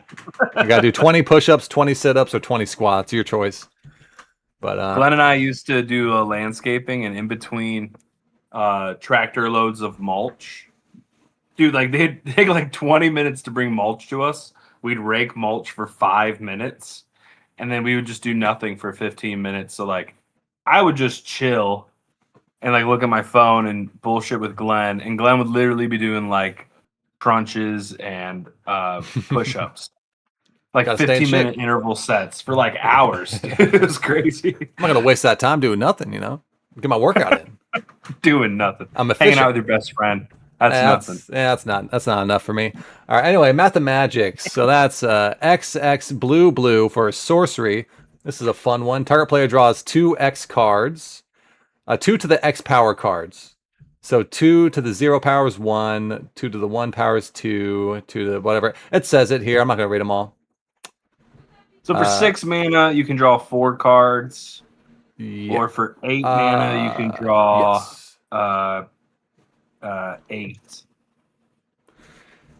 Yeah, you really want to be doing it for at least 6 because 3 mana Yeah. draw 2 is just divination. I mean, I guess it's fine as a No, it'd be baseline. 4. It'd be 4 mana. Oh, 4 mana draw 2. Even worse. Okay, so you never want to it's cast it for 4. 4 mana, draw 2. 6 mana, draw 4. So it's equivalent with the up. You only get 1 per up on that one, but then you get 2 per up when you go to 8. So it's 2, 4, 8. Yes. Or technically, if it was 10, let's do some math, guys. So if it's 10, 2. Well, 10 would be 16. Oh, wait, what? No. If 10 equals X, so 1. Oh, geez. I mean, you just win the 2, game by 3, decking them at that point. 4, 5, 6. Honestly, if you just do it for 6, so 12, 13, 14. So if you pull it off for 14, you could probably deck them. Bro, you can deck them by doing it for 5. Oh, yeah. It says it right here. 2 to the 5 is 32. Oh, yeah. So for 12 mana, you can win the game. yeah, 12 mana. It does Pretty say good, 12 mana actually. win the game. I mean, 12 mana is a You know lot. what? This might be a top bomb, dude. 12 mana win the No. game? Come on. Nah. Get out of here. Get out of 12 What if mana it is get- what if it so gets hard that to get grindy? to. Dude, my whole deck, all I'm going to do is mana dorks and mathemagics. That's all I'm going to do. It is a fun build around you can do. Try to mill your That's a opponent fun out. build around, dude. Yeah. Even I'm going to play that in 16. standard. Yeah, I mean, well, people are talking about it actually because it's a way to win with infinite mana. But if you go 16, like 2 to the 4, so you're spending what, 10 mana for 16? That Dude, might even 16 it might kill him. Yeah, that might you're kill right. him. That might kill him. So it's a Yeah. possible win the game on the spot for 10 mana. Still a lot of mana though. Usually going to be drawing cards with it for 6 mana and drawing 4 cards, or 8 mana drawing 8 cards. I mean, 8 mana draw 8's pretty nice if you're empty-handed. Oh, yeah. It is. I don't know. This card is kind of clunky though. Really I think it's bad still in the like, early game. I think it still might be like, how am I going to beat this? Because if someone's drawing 4 cards I don't know. for 6, I mean, it's pretty. 4 for 6 is just worse than the 5 mana draw 4. Rare You're that we right. saw. It's probably all right. Maybe I can beat this. Or maybe it's bad but fun. No, it's better than that. I don't think it's quite bad but fun. Is it fair magic as Garfield intended? I think this is fair magic as Garfield intended. That's where He I'm at would with like it. this card. He was a math teacher. Yeah. I mean, it's He would basically love just it's a fair draw spell that has the potential to win the game if you have like a million mana out, but I think it's just fair. It's kind of the an first inefficient card draw. that has exponentials on it. Yeah, it's pretty neat. It is a fun card. Which you draw 2 to the X. Yeah, pretty cool. And it's XX blue. It's a pretty funny card. All right, but up next, your turn. The candy? All right, my turn. So Ral Zarek, he's Ral Zarek guest lecturer. He's a planeswalker for 3 mana, 1 black. It's got 3 loyalty. His abilities are +1, surveil 2, -1, any number of target players each discard a card, -2, return target creature card with mana value 3 or less from your graveyard to the battlefield, and -7, flip 5 coins. Target opponent skips their next X turns, where X is the number of coins that came up heads. Yes. Pretty good. This card this is New Lily. I don't think it's New Lily. I don't think it's that good. New Lily. I don't think it's New Lily. It doesn't kill I know. anything. It's Lily, not nearly as Lily good came as down this. and killed something. Shut up. All right. I mean, it is good though. It's a good card. I think it's worse than the other Um, Planeswalker, like by decent margin. It's only 3 drop though. It's pretty nice. It's 3, but if you play it on 3, you're probably not going to reanimate something. So you're either going to make them discard a card and it goes down to 2, or you surveil. I mean, it's still a value engine. You're going to be like surveilling, making them discard. It's still a good card. It's Mhm. Question is it top 10 No. rare in the set? No. No. It's not top 10. It's kind of just like a value engine, but it is pretty easy to kill. It starts at 3 loyalty. Yeah, it's not impactful enough. Yeah, it doesn't really affect the board unless you have a good target in the graveyard. Technically, someone could kill it the turn it comes down. Yeah, that Yeah. could Like happen during pretty your turn. easily. Yeah, they shock it or something. You minus and then they shock it in response or whatever. Yeah. So it might even just be all right. Maybe I can beat this tier, like upper tier of that. Yeah, I like that. It's probably the best of all right. Maybe I can beat this because Because it's a good value engine, but you can yeah. easily. It's kind of like they get to fog for like 2 turns because you're probably sending a lot of stuff at it. Yeah, it's just really easy to kill. It's a value engine and kind of fog, and so Yeah. or gaining life, however you want to think of it. And only like if you play it on turn 3, make them discard a card. That's all you get to do with it. That's actually kind of bad. 3 mana to make them discard, and like 3 mana to make them discard a card and then gain like 3 life from them attacking it is not a good card. Yeah, but it's got huge upside where you can just keep plussing it, surveilling over and over, smoothing out your draws. So still a good card, but beatable for sure. Yeah. All right, you read the I next agree. one. We have Choreographed Sparks. It's red. It's an instant. The spell cannot be copied. You can choose one or both. You either copy target instant or sorcery spell you control. You may choose new targets for the copy. Or you can copy target creature spell you control.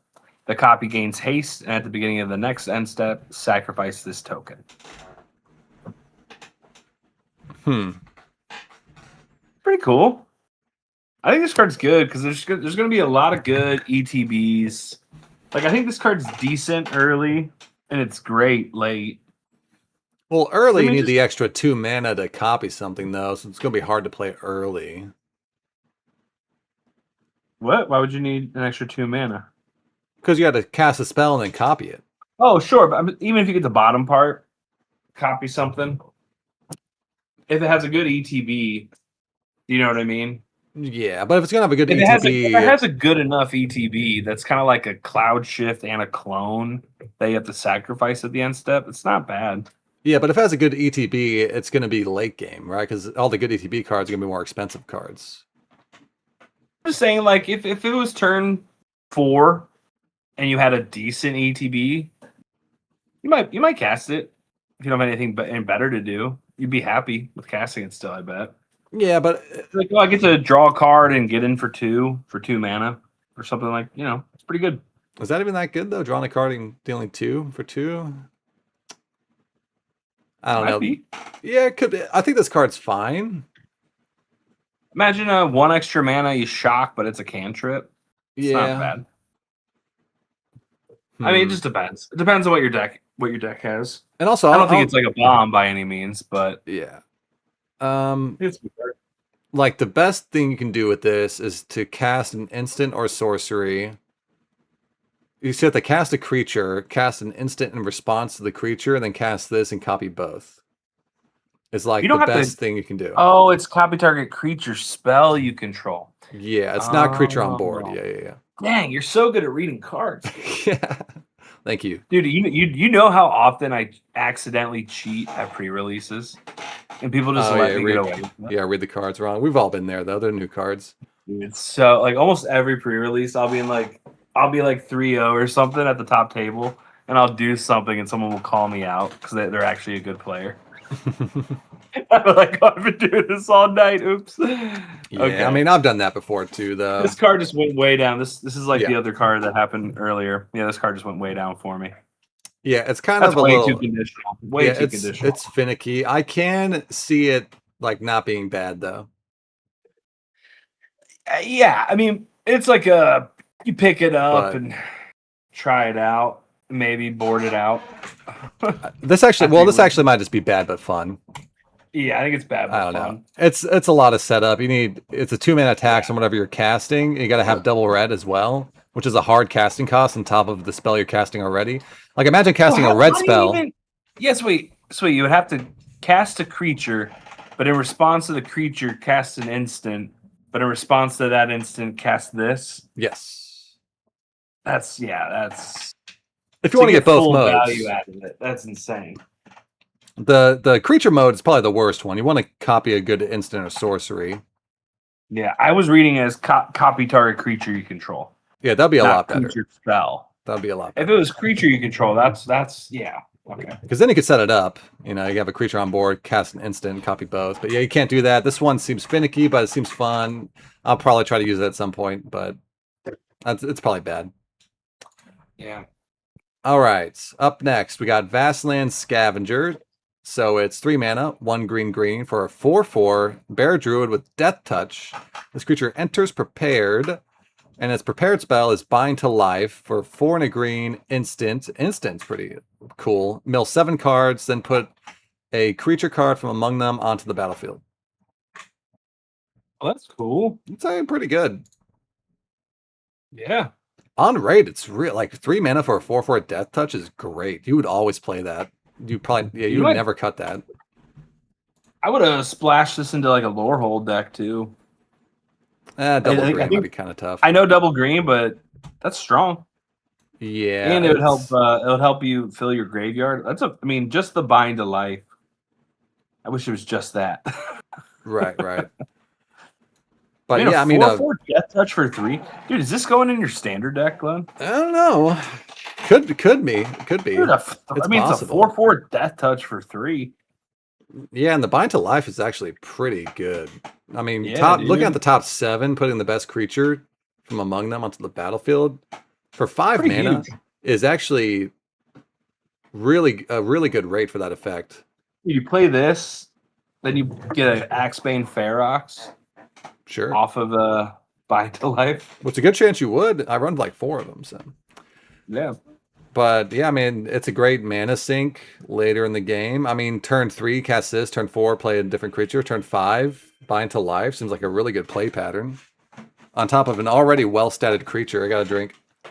This might be the best green rare we've seen. It's really good. I mean, do you like it better than the Emeritus, though? Okay. They work probably well the second together. Best green we've seen. I think I like Emeritus more. They work really well together, but...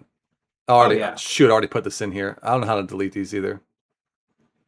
I'm just going to sit down here for now. So I put it in... I mean, I guess I'll try to beat this, but probably not. I don't think it's top 10. I don't know. It's really good. It's really good. It's really good. It might be one of the best green rares, but we're already at 9. We still have 5 more lines to go through. So we have like 20 cards left or so to go through. I like it like halfway up. Yeah, it seems pretty good to me. You're always playing it. It's going to be really Dude, tough it's to probably- beat. Is it better than the 3 Emerituses that we have in this line? I don't know. It's close. It's probably as good as those Emerituses. It's close. I'll put it right behind these Emerituses. I like that. Let's do that. Okay. Very strong card. All right, Very, your turn. very strong. All right, next up we have Stirring Hope Singer. It is 2 colorless and a white. It's a creature, bird bard. It's a 1/3 with flying and lifelink. And repartee, whenever you cast an instant or sorcery that targets a creature, put a 1/1 counter on each creature you control. I like this. I mean, Yeah, this is really good. yeah. I mean, flying's great. I'm still thinking, white's such a good splash color. This Yeah. is good in like Witherbloom. This is good in repartee. Hey, I mean, This it's a good rare. This isn't great in Lorehold. It's still good though. Oh, You it's play good. it in Lorehold still. Bro, all I you mean, it's gotta a do is 1/3 flying vigil. Like, it's so good. repartee triggers off of removal spells. So if you have removal spells, it'll trigger this. Yeah, this card's awesome. Yeah, If it's you really can good. consistently do it too. This Yeah, I card's mean, so good. it buffs your whole board, right? Yeah, it's This card's actually a problem. It's very strong. This card's a problem. If my opponent plays this, I'm like sweating. So where do we like it? Probably not top 10 bomb, right? Nah. But still pretty high up here. If the last card wasn't top 10, this one's not. Okay. Probably put in the middle of, I mean, I guess I'll try to beat this, but probably not. Yeah, I like Yeah, that. About seems- halfway down. Seems good. Okay. Yeah, strong card. Yeah. All right, up next, Sky Coach Conductor. So it's 3 mana, 2 and a blue for a 2/3 with flash, flying, and vigilance. It enters prepared. Prepared spell is all aboard. instant for 1 blue. Exile target non-pilot creature you control, then return that card to the battlefield under its owner's control. Hello, Cloud Shift. So it's a Cloud Shift that can target anything but itself for its paired ability. Is that a new card? All aboard. Yeah, pretty sure. Okay. So it's I kind of like just this a. card. I mean, I love Cloud Shift. You know Yeah. me, baby. This I mean, is and the stats. I mean, stats is Yeah. Flash, Flying, Vigilance, 2/3 for 3. Yeah, you're always That's playing really that. good. Just based off the stats, you're always playing that. And this is It's basically not just like you're not sweating when someone plays it. So it's probably like, all right, maybe I can beat this. But I mean, it is very powerful. Very, very powerful. it's just Resto Angel, right? But better Yeah, dude. because you can pay in stats, installments. yeah, but it costs one less. Yeah. Costs. And- I mean, it's the stats aren't as good as rest, though. yeah, Choose a 3/4, but yeah, but this one's got vigilance. Maybe it's like as good as True. Resto, but it's still a really good card. probably it's very on par with Resto. Actually, that's a great comparison. Exile target non. Return that card. Yeah, so you can use this to flash it in blank removal from opponents' removal spells. Yep. You Mhm. can rebuy ETBs. You can, could untap a tapped creature you have and block. Yeah, So get 2 sneaky blockers in. You can also chump, flash in, blink the creature so it doesn't die. There's a lot of use cases for this. Yeah. And it triggers repartee if that matters at all, even though it's Actually, in blue, dude, but actually, you could flash this in, block their 2/2, chump, and then do it. Like, it doesn't, you know what Yeah. I mean? You Yeah, don't you need yeah. Oh, yeah. That's what makes Activate it it better at than any Resto. time. Yeah, it basically It's probably says better than Resto because it's disconnected. when you play this, it says you have to kill this before targeting anything else that I have. It's 'Cause like he a can mother just- of runes, Yeah, pretty much, Not a- because they can just blank the removal. a giver of runes. Yeah, pretty much. Yep. Yeah, you got to kill it first to kill anything else. That's really good. I think it's up here, actually. I mean, I guess I'll try to beat this, but probably not. Maybe. Or do you like it better? All right, maybe I can beat this, like, upper tier. It's really annoying.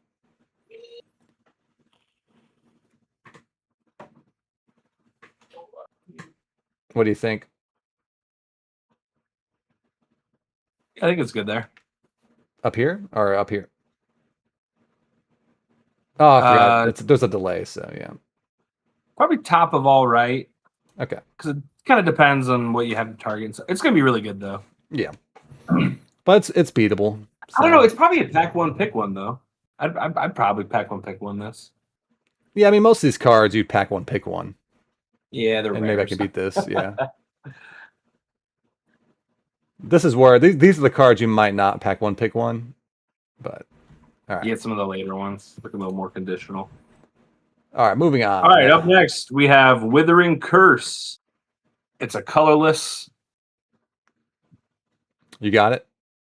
and black. Sorcery. All creatures get -2/2 until end of turn, and it has infusion. If you've gained life this turn, destroy all creatures instead. Ooh, Pretty sweet. pretty sweet. I like it. Oh yeah, this will. So the question good. for me, do you play this outside of Witherbloom, where you can gain life easily? If you can't easily gain life, do you play this card?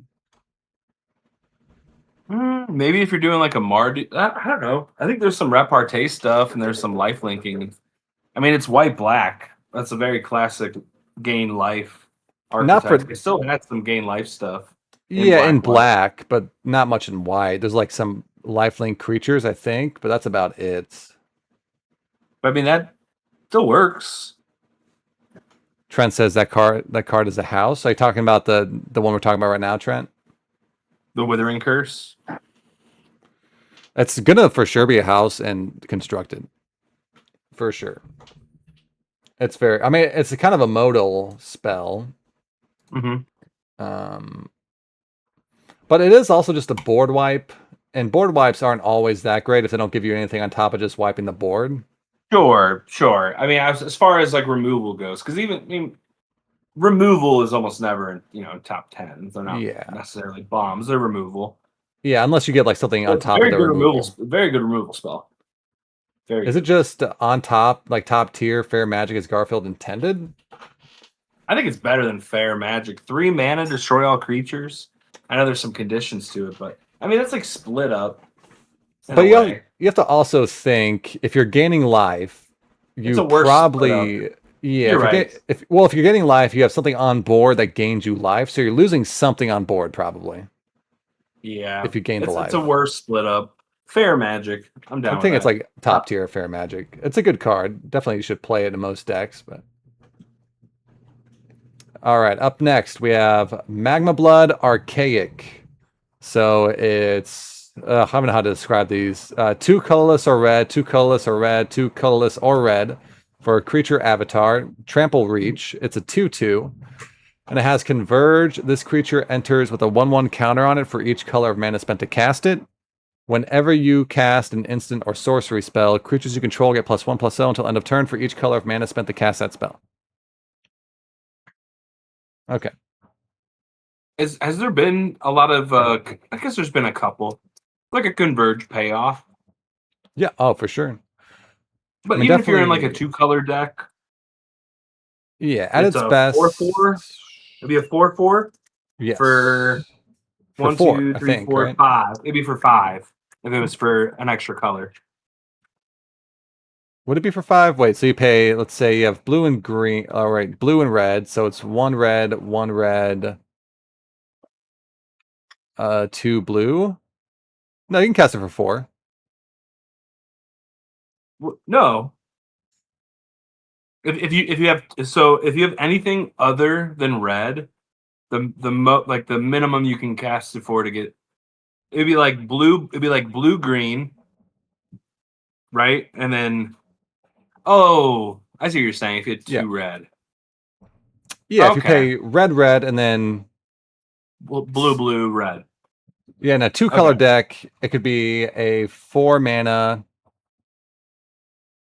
4/4. 4/4 trample reach, and that's kind And of in like the in a baseline. 3-color deck, it could be a It could also be a 4 it could be a mana 4 mana 5/5. 5. Yes. So baseline's already pretty good. And if you cast it for all red, it's just a 3 mana 3/3 trample reach. And then when you cast any instant or sorcery, it buffs your board. I like this Yeah. card actually. I think this is pretty nice. And then if you do the full converge, it'd be 5 mana, right? Yeah. 5 mana Yep. for a 7/7. 7/7. Yeah, okay. Yeah, it's got a really good baseline, and then really, really good if you can do the full converge thing. It's probably like it doesn't do anything the turn it comes down necessarily. I mean, it could. If you double spell, it could, If but you have yeah. extra, if you have double spell. It's probably like top of the all right. Maybe I can beat this. Yeah, I think that sounds about right. I bet it'll be like a 3/3 or a 4/4 most of the time. I mean, a 4/4 or a 5/5. Yeah, I imagine it being a 4/4 or 5/5 most of the time. It'll be a That- 4/4 9 out of 10 times probably. That ability it has though is pretty good. Whenever you cast any instant or sorcery, it buffs your board +1. It's pretty Yeah. nice. And usually, sometimes more if you spend 2 mana. There's a lot of multicolored spell instants and sorceries. So, like, yeah, imagine, for each color. So you cast like a 5 mana blue red spell, your whole board gets +2/+0. Pretty good. That's huge. And includes him too, and he has trample. So yeah, good card for sure. I think I'll put it below Ralzeric, maybe something like that. Sounds about right. It's very close to him. I like Okay, since you're eating, I'll read the next ones. So up next we have Comforting Counsel. So it's 1 in the green for an enchantment, 2 mana total. It says whenever you gain life, put a growth counter on this enchantment. As long as there are 5 or more growth counters on this enchantment, creatures you control get +3/+3. 5's a lot. 5 is a lot. And you have to play Only this on 2 mana, turn. though. Yeah, but You're doing the thing. if you can afford this, if you can afford to play this on 2, I don't know. It's very powerful. I think I'm out. It does suck though if you build it up and then they destroy the enchantment. That sucks. It also, even if you play this on turn 2, you're probably not getting that buff until like what, turn 7, turn 8 at Yeah, the earliest. it might be a commander card. I think Or- it's probably Commander. Like a green white life gain deck.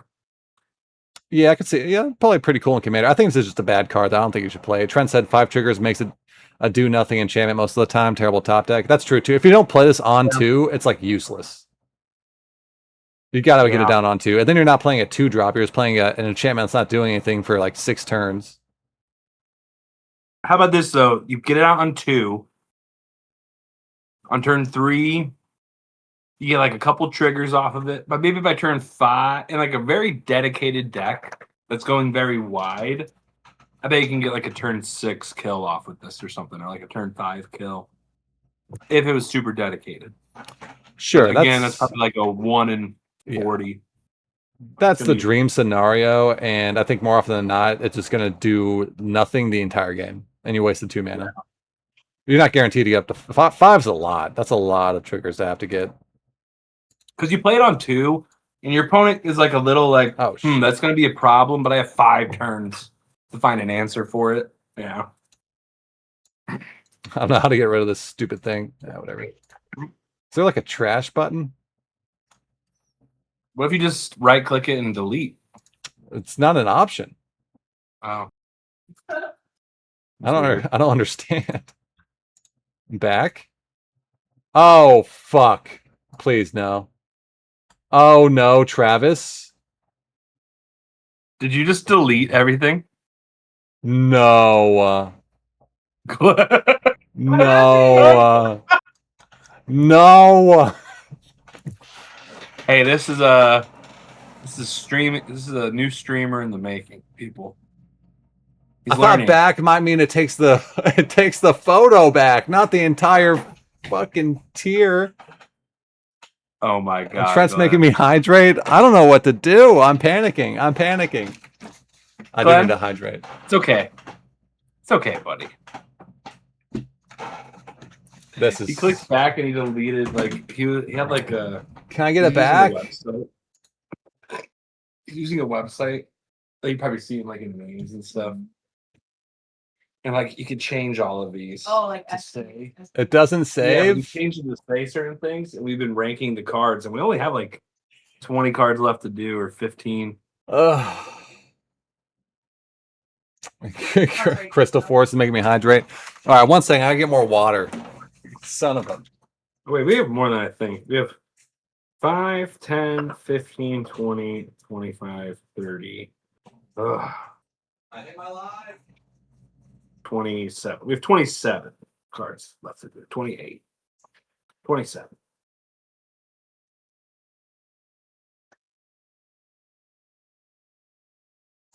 Okay. Let's spend 30 seconds on each of these cards.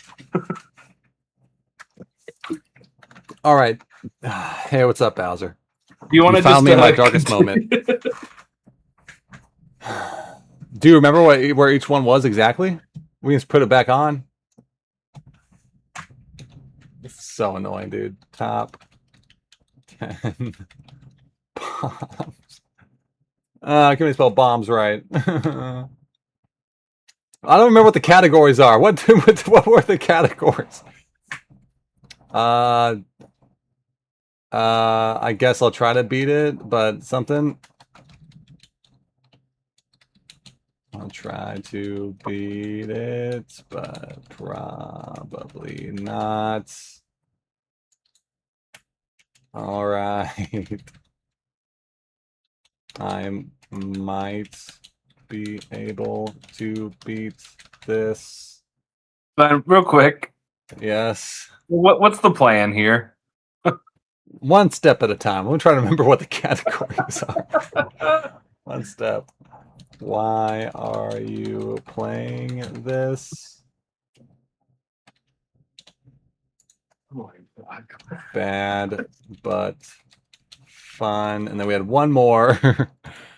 I guess we'll just go on and I don't know.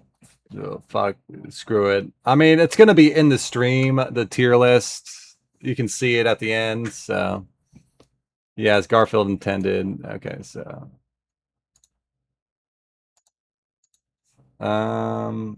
Fair magic card as Garfield intended. All my life's work is down the drain. What's up? Bowser said, "What's up, brother? Time to hydrate, my friend." Great, thank you, thank you. Ugh. This might be my darkest moment in my entire life. This is the origin story of when I become a villain. I'm gonna go blow up some hospitals now. I'm joking. Feds, I'm joking. I'm not really joking though. I'm so upset. And now I gotta keep hydrating. Damn you, Crystal Forest. How do you even pronounce your name? Xeristal Forest? Xeristal? Like xylophone? Doesn't make any sense. Alright. Trying to think we spell my name right. Okay, so here's the plan. Here's what we're doing. We're gonna continue on from where we were. And then if people want to watch the stream later, they can see the tier list where everything was at one point. We gotta do the top 10 bombs still. Travis, are you there? I need support. Yeah, My friend I was just abandoned thinking, me. top 10 bombs. Is that the last 10 comedy shows you did? Wow. Wow, guys, in my darkest moment. In my most deep, vulnerable moment.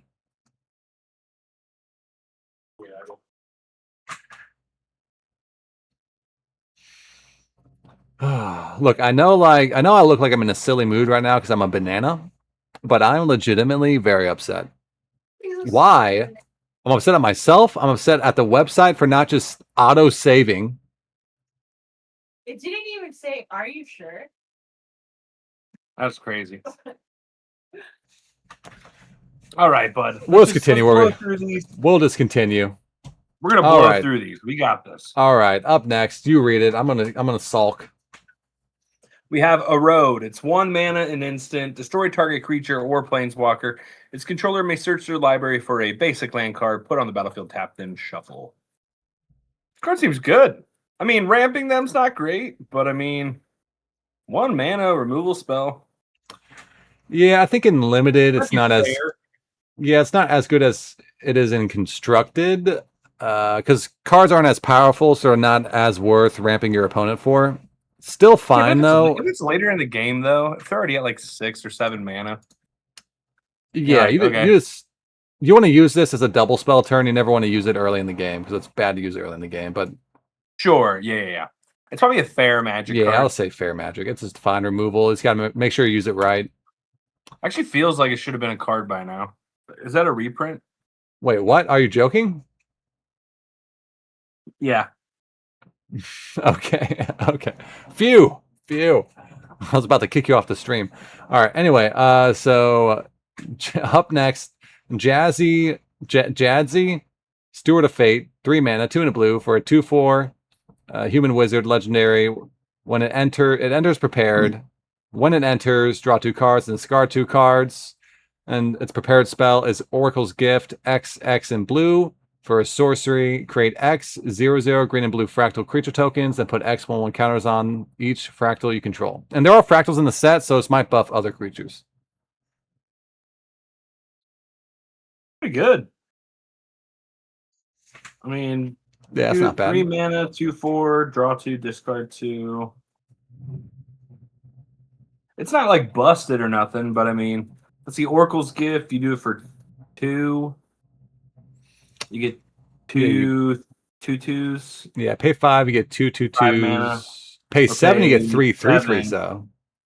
Kind of reminds me of that manifest card, where like you really wanted to be casting it for 3. Well, the manifest card was kind of broken. It was a lot higher stats in this one, but it's still really good. Sure.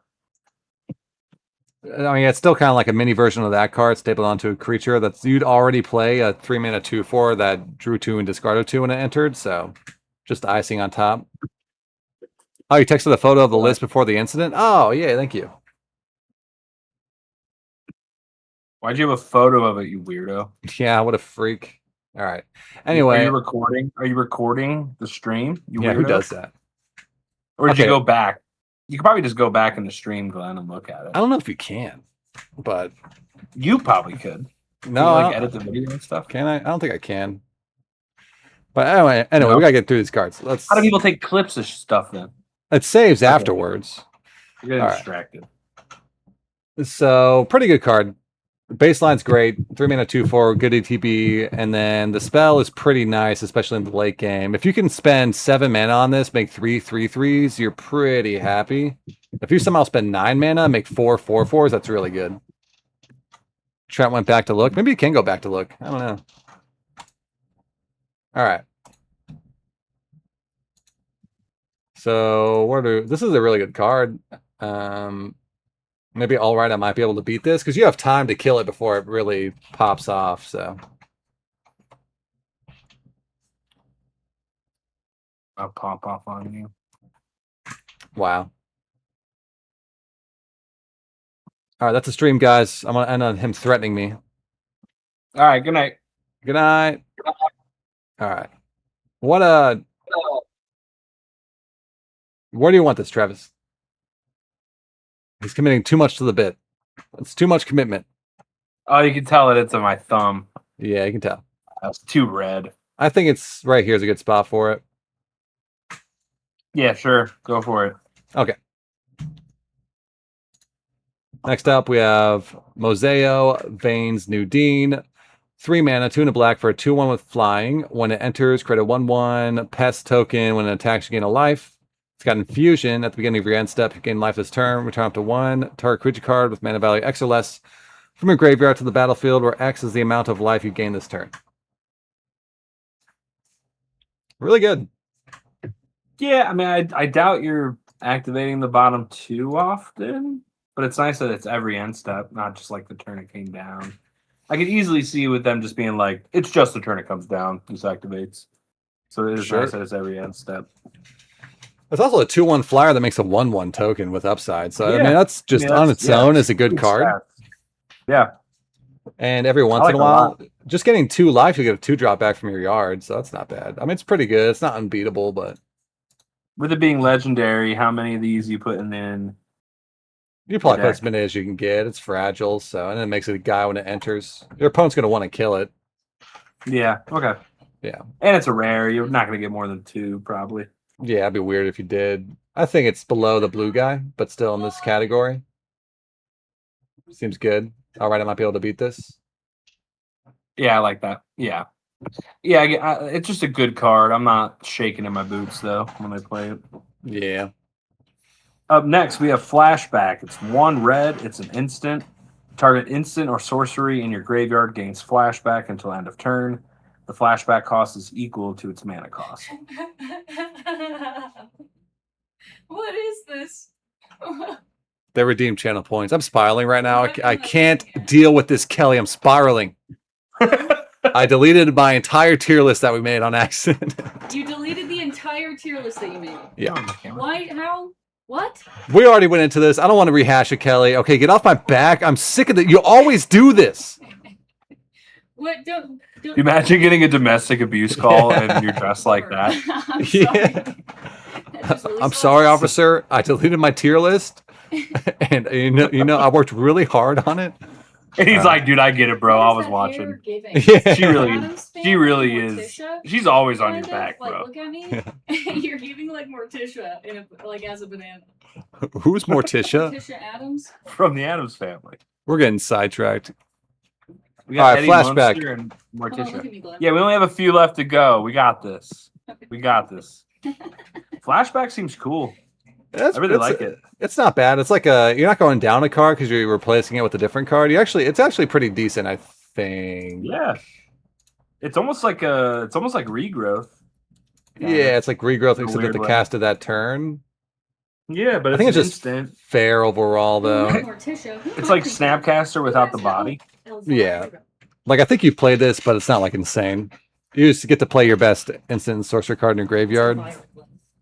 Yeah, it's fair. I would say it's fair Magic. This is like a. I feel like is this a reprint? No, this is the first time they've made this Yeah, card. it's just literally flashback. That's Yeah, cool. just flashback. That's Yep. akin to like the old cards like Lifelink. Yep, There's yep. just a card called Lifelink. That's cool. Pretty much. Scorpion CR1 said it's Elvira. What's Elvira? Is that what Kelly was talking about? Elvira. Oh, the wig? It's like cut off on the screen though, but in real life it's really. I know. I got to crouch super low for people to see it. Can your chair go down? Is that the same person? Is it like down as far as it goes? Yeah. Oh man, Right? Elvira. that's a tall boy frog. All right. Anyway, All right, enough Elvira talk. Let's get on. All right, where are we putting flashback? Posture Fair check. Magic card, right? We did We're on redeem Wild posture Growth, check. Archaic. Yes. So up next, Wild Growth, Archaic. So it's 2 colorless and a green, 2 colorless and a green as your options. 2 colors or a green. So it's a 0/0 avatar, trample reach. This creature enters with a 1/1 counter on it for each color mana spent to cast it. Whenever you cast a creature spell, that creature enters with additional 1/1 counters on it equal to the colors of mana spent to cast it. So baseline, you can pay green to have a 1/1 that basically makes it so your creatures come in with at least an additional counter on it, which is that's already pretty good. And then you'd have to pay 3 mana to make it a 2/2. If you have it in a 2-color deck. Yeah, so it's a 3 mana 2/2, 2/2. a 2 mana 1/1, or a 4 mana 3/3, right? No, it could be a 4 mana 4/4 if you do. Yeah, 4 different colors. Yeah. But I think the It doesn't scale well with Converge, the way that they made these. I mean, it's fine. I think what you're going for with this creature is the bottom part. You probably just want to cast this for 2 as early as possible, and all your creatures enter bigger. Yeah. It seems pretty decent to me, actually. It's the cheapest avatar we've seen. Yeah, I mean, I think it's probably just fair. All right, I might be able to beat this. Yeah. Or maybe bottom of that. Yeah, either. Yeah, I was going to say. Let's bottom of all right. I might be able to beat this. Yeah, it's not like super scary, but it's pretty good. I like All right, that. up next, practiced offense. So it's 3 mana, 2 and a white for a sorcery. Put a 1/1 counter on each creature target player controls. Target creature gains your choice of double strike or lifelink until end of turn. Flashback for 1 and a white. So 2 mana for the flashback. So you put a counter on sorcery. everything, and then you can give a creature double strike or life. This seems pretty decent. This could be a finisher. You could activate it, and then activate it again for 5 mana. Put 2 1/1 counters on everything and 2 things. And give like 2 Get things double strike. Yeah. Pretty good. This card's good. I like it. This card's probably the best card we've seen since the accident. Since the great reset. Since the great reset. The great reset. I guess I'll try to beat it, but probably not. Yeah, I think that's about right. It's probably the bottom of that, though, to be clear. Out of all the other cards that we had up there. So imagine, I'm just going to hold my mouse over here the rest of the time. Yeah. All right, you read the rest of the cards now. Okay. Your turn. Where are we at? Harmonized Trio. Harmonized Trio. It's 1 blue mana. It's a creature. It's a 1/1 Merfolk Bard Wizard. You can tap it and tap 2 untapped creatures you control. This creature becomes prepared. And its prepare spell is Brainstorm. Draw 3 cards and put 2 cards from your hand on top of your library in any order for 1 blue mana. Pretty sweet. How good it's is only it? 1 blue mana. I mean, if they kill it, you're not that sad. If they don't kill it, you get the Brainstorm. Yeah, Pretty you get good. to tap. Brainstorm multiple times. And it's instant speed, too. That you can tap creatures. So you can block, tap, and then brainstorm, and you can keep brainstorming. It actually seems like a pretty good value engine to me. Yeah, it's gonna be really, really good. And it's only 1 mana. That's the best. These, Yeah. these are usually some of the best rares because it's like, oh, you killed it? All right, whatever. Yeah, Trent said Brainstorm Unlimited seems bad without a fetch land. Yeah, regular, if you just Brainstorm the card, if you had it in your deck, is not good in limited. But Brainstorm attached to a creature where you're going up a card every time seems pretty good to Yeah. me. Being able to recur it. Yeah. Brainstorm, I agree, though. Brainstorm is a bad card in limited. You probably just shouldn't play it. But just because there's no fetch lands, there's some ways to shuffle your deck, I'm sure. There's some, but there's way Or like less. maybe you could scry, or surveil or something. You could like Yeah. surveil afterwards and bin them. I don't know. I think it's just all right. I might be able to beat this. I mean, it is like you're drawing a card, you're up a card every time you use it, so it will get out of hand eventually. But you do have to tap creatures down, so you can't really be offensive when you do this. You're kind of like holding back attacks to draw cards, so a bit of a trade-off. Might be top of fair magic. I don't know. I think I like it. I think I like it more than the green guy, maybe. Although green guy had stats, I think I want to say bottom of all right. I might be able to beat this. Okay. It's not good when you're behind, but if you're at parity, you're just going to outdraw your opponent. All right. Ooh. Up next, Pox Plague. 5 mana, black. For a sorcery, each player loses half their life, then discards half the cards in their hand, then sacrifices half the permanents they control of their choice, round down each time. Seems really bad to me. It's each player, not your opponent, so you're spending 5 mana and losing as much stuff as your opponent is. I don't think It you is ever. not. It's definitely not meant for limited. No, you should never ever play this card. Yeah. Yeah, easy. Move That on. card. All right, your turn. We got Steal the Show, 2 colorless and a red sorcery. You can choose one or both. Target player discards any number of cards, then draws that many cards. Or Steal the Show deals damage equal to the number of instants and sorcery cards in your graveyard to target creature or planeswalker. It's a mouthful. Huh. That's pretty decent, right? You can choose both. Yeah, it's kind of cool. So you can have yourself discard any number of cards and draw that many. Okay, so you don't draw that many But you're plus down one, one. Yeah, but you're down one. Yeah. Which is Well, rough. you're kind of down one, but you're also, if you remove a creature, it's like you're casting a removal spell that also has a rummage effect attached to it. Sure. Okay. But you can rummage as much as you want. I think it's decent. It's not like insane. It does require you to have instants and sorceries in the yard. Just I'm kind gonna of. say, on average, how much do you think that damage actually is? 3? Yeah, I'd say 3 is 2? probably 2 or 3 is the average. So it's like 3 mana, deal 3 or 2 to a creature, kill something small, and then like recycle your hand into a new hand. It seems fine to me. It's not like busted, but. In the late game, you won't be able to kill something big. You know, it'd be great with Hall Breacher. Sure, yeah. That's actually in the set. They reprinted it. All right. No, I think it's just fair, though. Yeah, Okay. I like it there. Whoops. All right, up next. Slumbering Trudge, a card I might try my standard deck. So it's X and a green for a 6/6 plant beast. This creature enters with a number of stun counters on it equal to 3 minus 6. If it entered with a stun counter on it, tap it. 3 minus X. Oh, yeah. Well, yeah, I don't know why Yes. it's 6. 3 minus X. Yes. We are 3 hours and 20 minutes into the stream. That's why. Yep, we're so close. We're almost there. Okay, so 2 rows left. you pay. Yeah, this card seems sweet because Yeah, you thought about it way more than me, and you might put this in your standard deck. Let's hear it, Glenn. Well, The you mono pay. green expert. You pay 1 mana. You put it down. You can. I believe, if I did the math right, you can attack on turn 5 with it.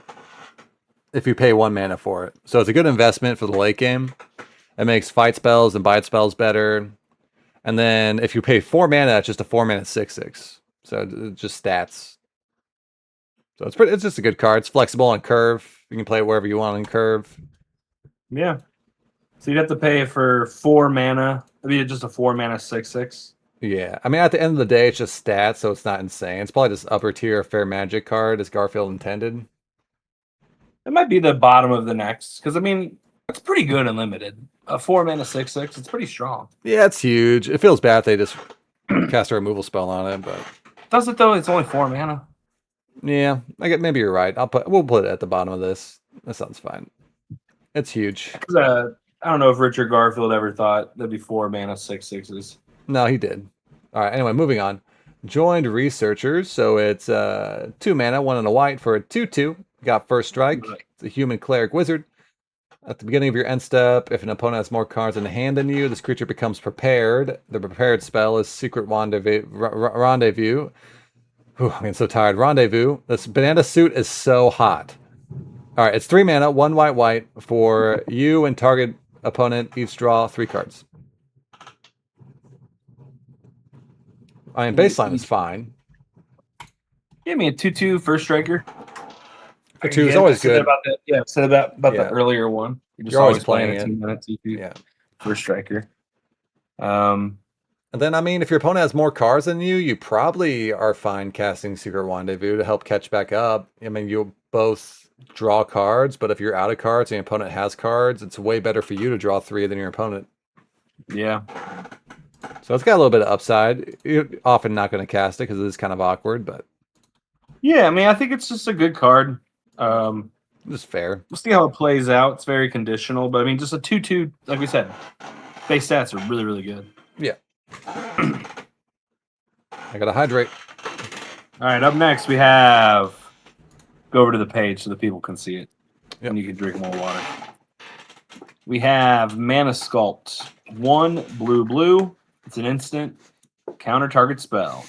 If you control a wizard, add an amount of colorless equal to the amount of mana spent to cast that spell at the beginning of your next main phase.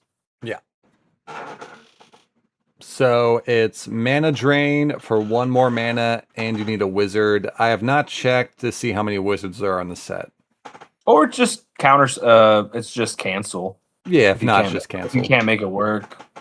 Cancel's not a in very limited, good magic especially a card. grindy format. I don't mind having a copy of like a counter spell, and if you do have some wizards, there's upside.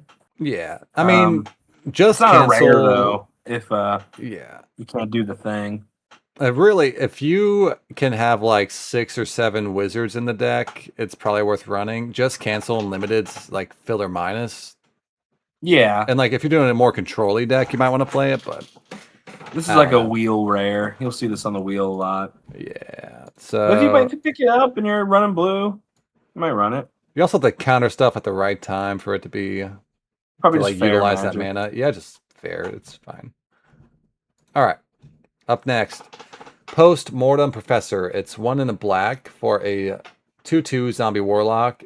This creature can't block. Whenever this creature attacks, each opponent loses 1 life and gain 1 life. You can pay 1 in a black, exile instant or sorcery card from a graveyard. Return this card from a graveyard to the battlefield. Another secret Mardu card. Playing a 3-color deck. Yeah, a lot of Mardu. And it got that reach, that extra little burn. It not being able to Yeah, block is a pretty big downside, though. Sure. Yeah, I've never been a fan of cards that can't block. But not bad. I mean,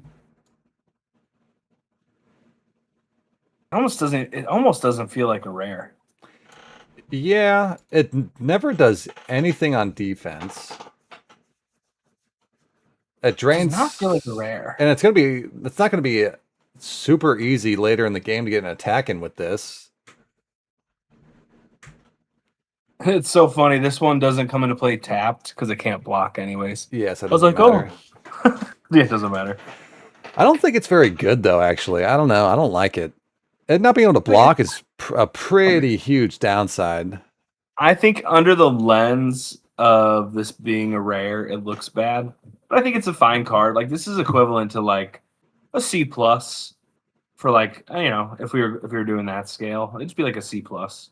It's fine. Maybe I don't know. I might just give it like a C minus or something. I think it'd be good in Mardu, and I think it's it's an enabler for Witherbloom.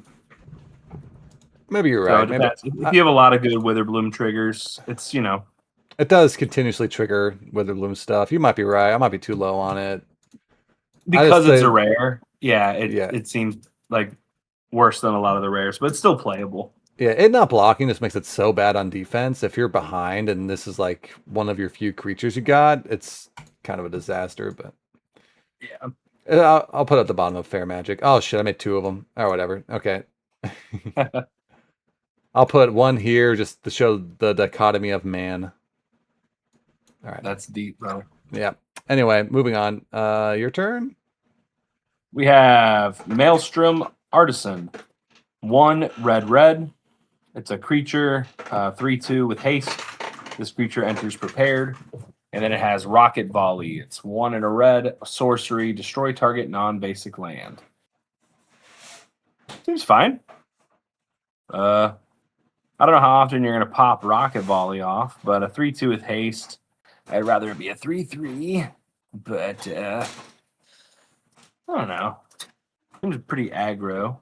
Yeah, I don't know. I mean, for comparison, there's a uncommon 3-drop in red. That's a 3/3 for haste. That I think is just always going to be better than this card. Yeah, the non-basic land kind of sucks. That's barely ever going to come up in limited, and when it does come up, it's not going to. I mean, there's a common dual lands. If you kill one of their common dual lands, it is pretty nice. Yeah. But it is quite conditional, and a lot of times it's just going to be flavor text, and it's just going to be a 3-mana 3/2 haste. And that's, I mean, a 3-mana 3/2 haste dies to like some 1 and 2 drops. That's what I'm thinking. The two toughness is really making me hesitant about it. I could see it playing out well conditionally, but low floor. I think it's kind of bad. You might bring it in against. I could see you in best of 3 matches bringing this in for the converge decks that have a lot of dual lands. But in a regular game of limited Magic, this is gonna probably just be kind of a bad hasty card. I don't know if it's so bad though that it's like, why are you playing this bad? It'd be bad but fun. It is fun to blow up lands.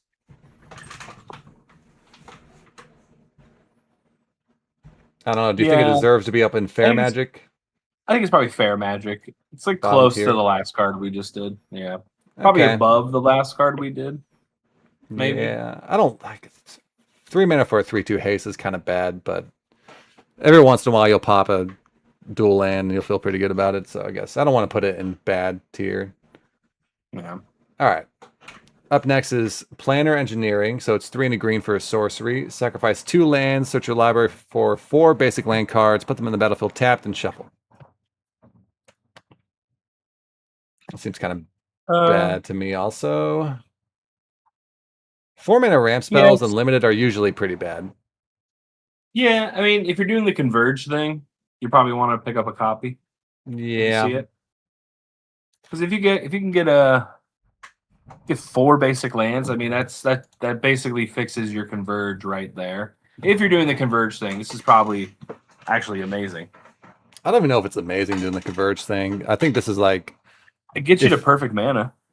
Yeah, but it's 4 mana.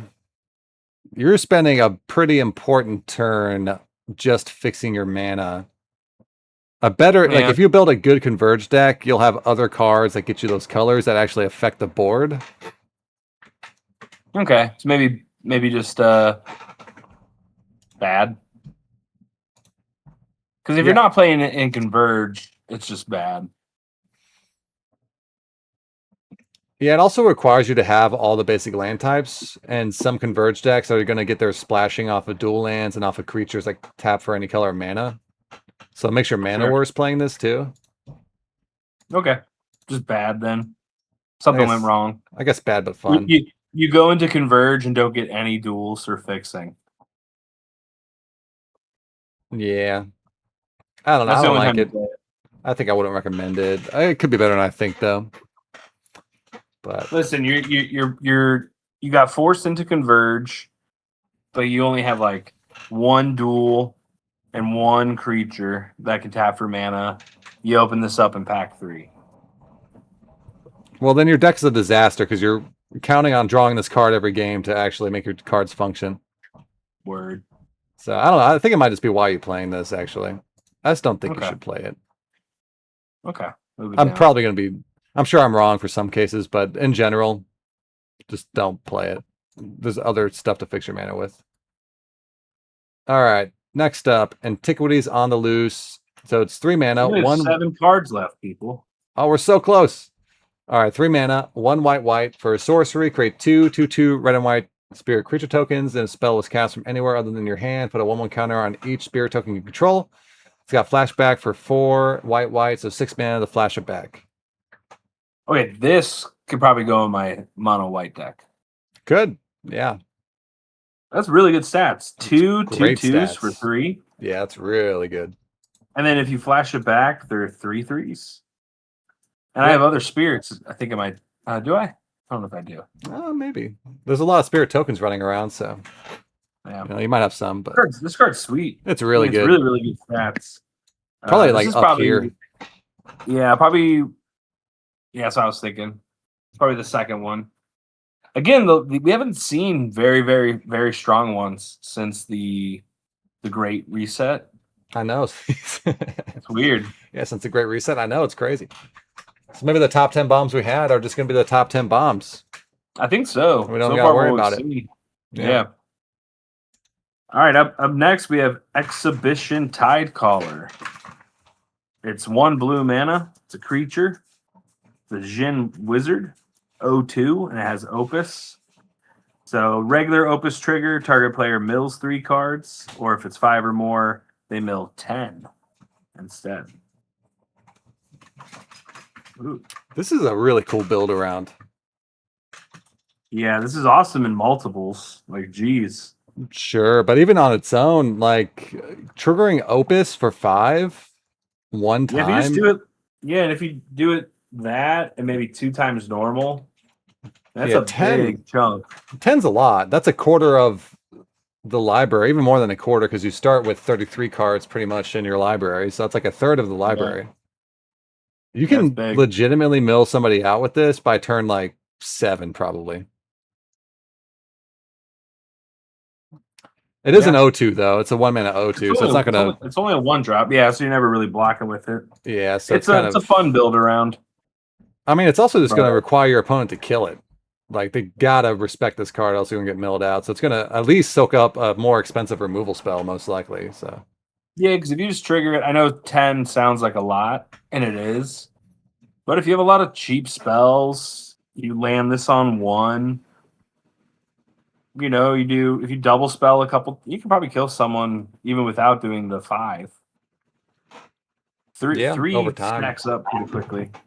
but I mean, you'll eventually get to the 5 if this is on Yeah. board. And that's just that might just kill your opponent right there. So pretty good card. Yeah, I think it's good. probably like it's kind of weird. So I'd say bottom of alright, I might be able to beat this. Okay, It seems about fine. to I like me. that. It's not like a crazy bomb, but it's a cool build around. If it was a little better statted, it would be really good. Yeah, it being an O2 makes it kind of useless on the board itself, but it's got a really good effect. All right, up next we have Tragedy Feaster. So it's 4 mana, 2 black for a 7/6 demon. It's got trample, ward, discard a card. At the beginning of your end step, sacrifice a permanent unless you've gained life this turn. I think this card is going to be sweet. Yeah, it's kind of a house. This is huge. I mean, honestly, because it has trample too, even if you have to sacrifice 1 or 2 things, I think you'd be willing to do it if you're getting a lot of damage through. Yeah. Yeah, even without the infusion, it might just be worth playing. And you're going to gain a lot of life if it's in the Witherbloom deck. So a lot of turns you're not going to have to sacrifice anything. And your opponent has to 2-for-1 themselves to kill it. Yeah, 2 for 1 of them's huge. And It's a great card. It's also That's like one of the better ones you've seen. Yeah, and it's like red removal proof too, because there's not a lot of red removal that does more than 5 damage to 5 stuff. damage. Yeah, So that's good card. It could even Great be card. top 10 bomb. It might be in standard. It's a demon. I would Yeah. put this in my. I thought about trying it. Actually, dude, this is great with Unholy Annex because then You Yeah. gain life, so then you don't have to. Yep. Yeah. You could stack it so that you don't got to stack anything. I know I'm thinking about trying to deck with Unholy Annex in this guy at the 4 slot. It curves perfectly. I mean, I play a mono black variant on Arena. I'm definitely Yeah, gonna add this. This is great. it's a pretty good card. Yeah, this might be a top 10 bombs. I'd agree. It's I'll put it in strong. there for now. It's Dude, pretty strong. 7-6 for 4. That's strong. Bro, that's a That hits hard. 3-turn clock if your opponent does not block it. That's actually kind of crazy. Yeah. All right, your turn. Up next, we have Molten Core Maestro. It is a creature goblin bard, 2/2 with menace. It has opus. Whenever you cast an instant or sorcery, put a 1/1 counter on this creature. If 5 or more mana was spent to cast that spell, add an amount of red mana equal to this creature's power.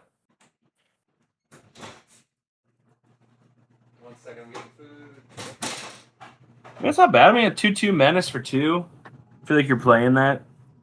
You know, it's C plus without the bottom text. The bottom text, you know, this card's fine. Good. I think it's better than fine. I think it's better than good. I dare say. I don't know, creature. Well, I guess, yeah, because if you spend 5, it would go up, and then you would gain 3 red back. Yeah, it's if you Right? didn't put any other counters on it. Oh, they're counters. Ooh. Yeah, no, they're counters. You get counters on this puppy. Ooh, yeah. This card. So oh, yeah. it's kind of A cracked, lot of actually. the Opus ones are +1/1 until end of turn. Right, right. This one's counters. Wow. So this is All right. really good. I mean, it's Yeah, this is really good. 2 mana 2/2 menace as a baseline. It's already fine, and then it's gonna be might be a really problem. easy. Yeah, it's gonna be really easy to grow this like super quick. This is, Animation mana.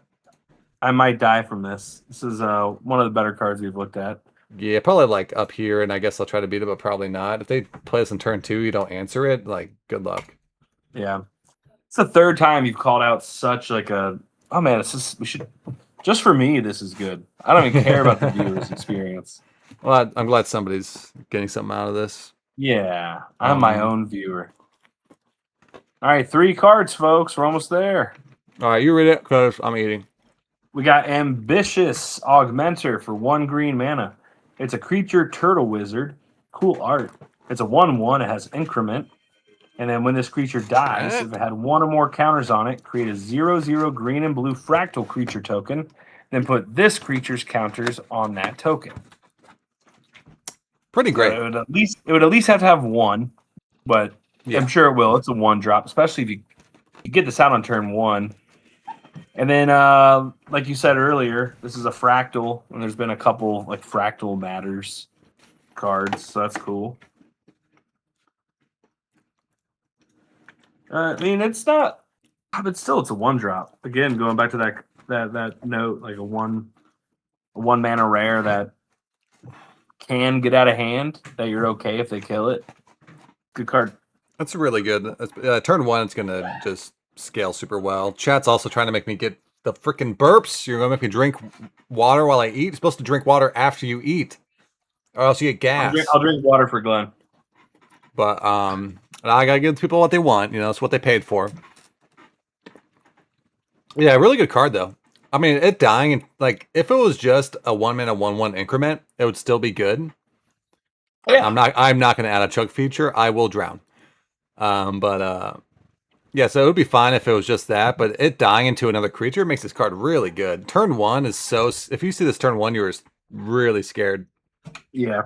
This is probably it's below Molten Core. Shoot. Probably just below Molten Core though. Do you think it's better than like Antiquities? I wonder if Antiquity is better than both of these. I don't know. I think it's maybe worse than Molten Core, but well, it's easier to put counters on this though than Molten Core. Actually, I think it's better because all you gotta do is cast spells to put counters on it. I don't know. Yeah, but you're It's probably close. only getting up to a 3. Yeah, Like a 1 mana 3/3 that gets you a 3/3 when it dies. sure. Pretty good. Sure. Okay, yeah, I'll put pretty it good, behind though. Molten Core. It's still pretty good. The other one you could do more busted stuff with. Yeah, you can do some wacky turns with Molten Core.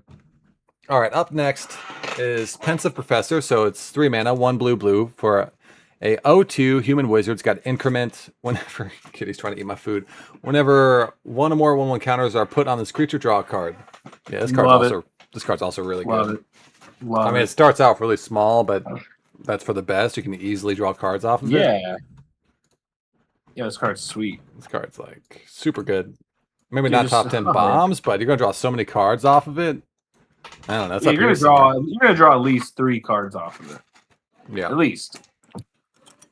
You'll probably draw at least 2 before they kill it or something. Well, I mean, I don't know. It's really easy to kill. Well, yeah, you just keep it. Yeah. But it's yeah. If they don't kill it Yeah. though, you can draw like 2 cards off it the next turn. Just play 2/2 drops, That's good. and it's gonna feed into itself. You draw more cards to play to grow it. So yeah, it's a really good card.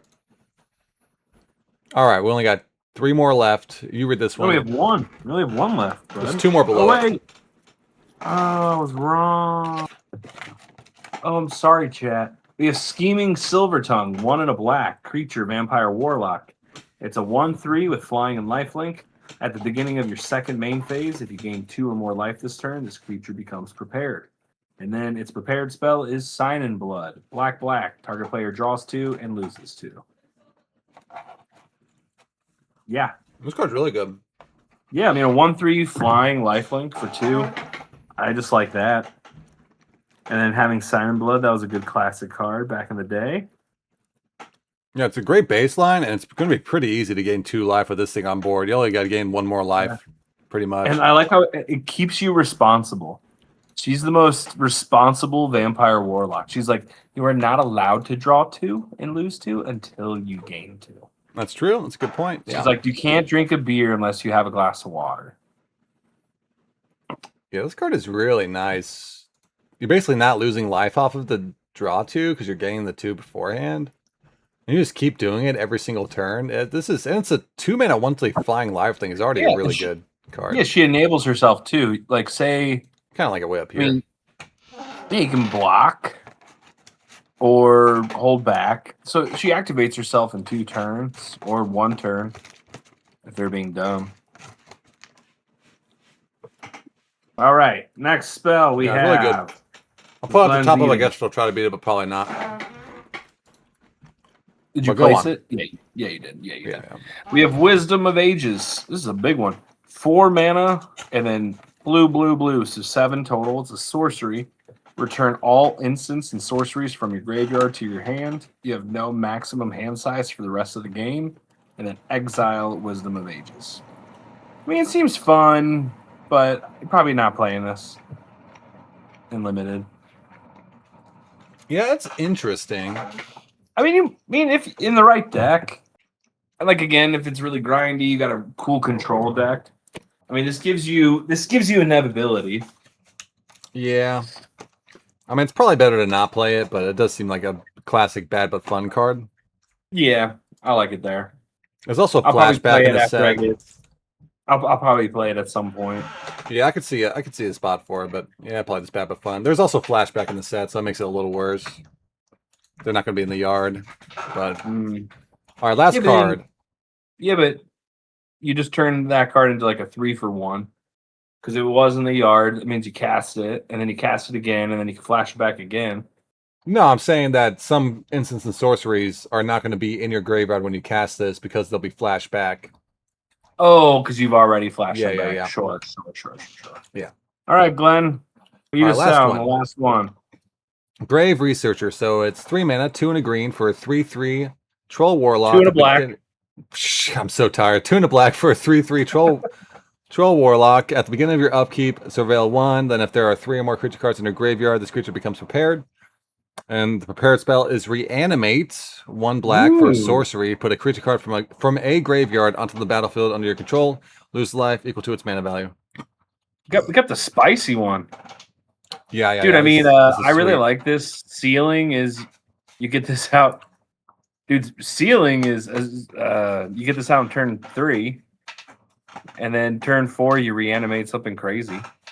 I mean, it enables itself. You hit something good off of surveil. Yeah, yeah. And it's from any graveyard. So good. And Stats are baseline's, decent. yeah, They 3/3 could have that surveils understated 1. this, you know? Yeah. Yeah, 3/3 that surveils 1 every turn's already just pretty fine. And then it's not too hard to get the reanimate spell from this. No. And after you start getting it, you're probably just going to keep doing it as long as you have enough life. Oh, yeah, because you get to do it every turn. Oh, my Yeah. God. I mean, there's a limit to how much life you can spend on reanimate, but it's still really good. Oh, yeah, I always forget that part of it. I don't know. Probably bottom of, I guess I'll try to beat it, but probably not. It seems like a tough card to fight against. I don't know. Unlimited, it might just be all right. Like top of all right. Yeah. But All right, 1 second. close. You have to do your sign off. The book is top 10. The uncommon book is honestly in the top 10 bombs. Trent's right. Yeah, it's number 1 bomb in the set, actually. Pick it over Probably gonna any. be worth the most too. Pick it over the Emeritus card. You know you want to do it. Honestly, I was dude, going to I'll eat a trade banana for you all- guys. I'll trade you all the rares I get. Oh wait, no. Hold on. I'll trade you all of your rares for all the books that I open, Trent.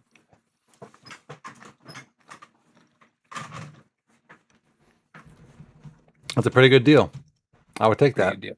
I would take it. All right, so All right. Glenn, I let's don't- wrap up. What did we learn?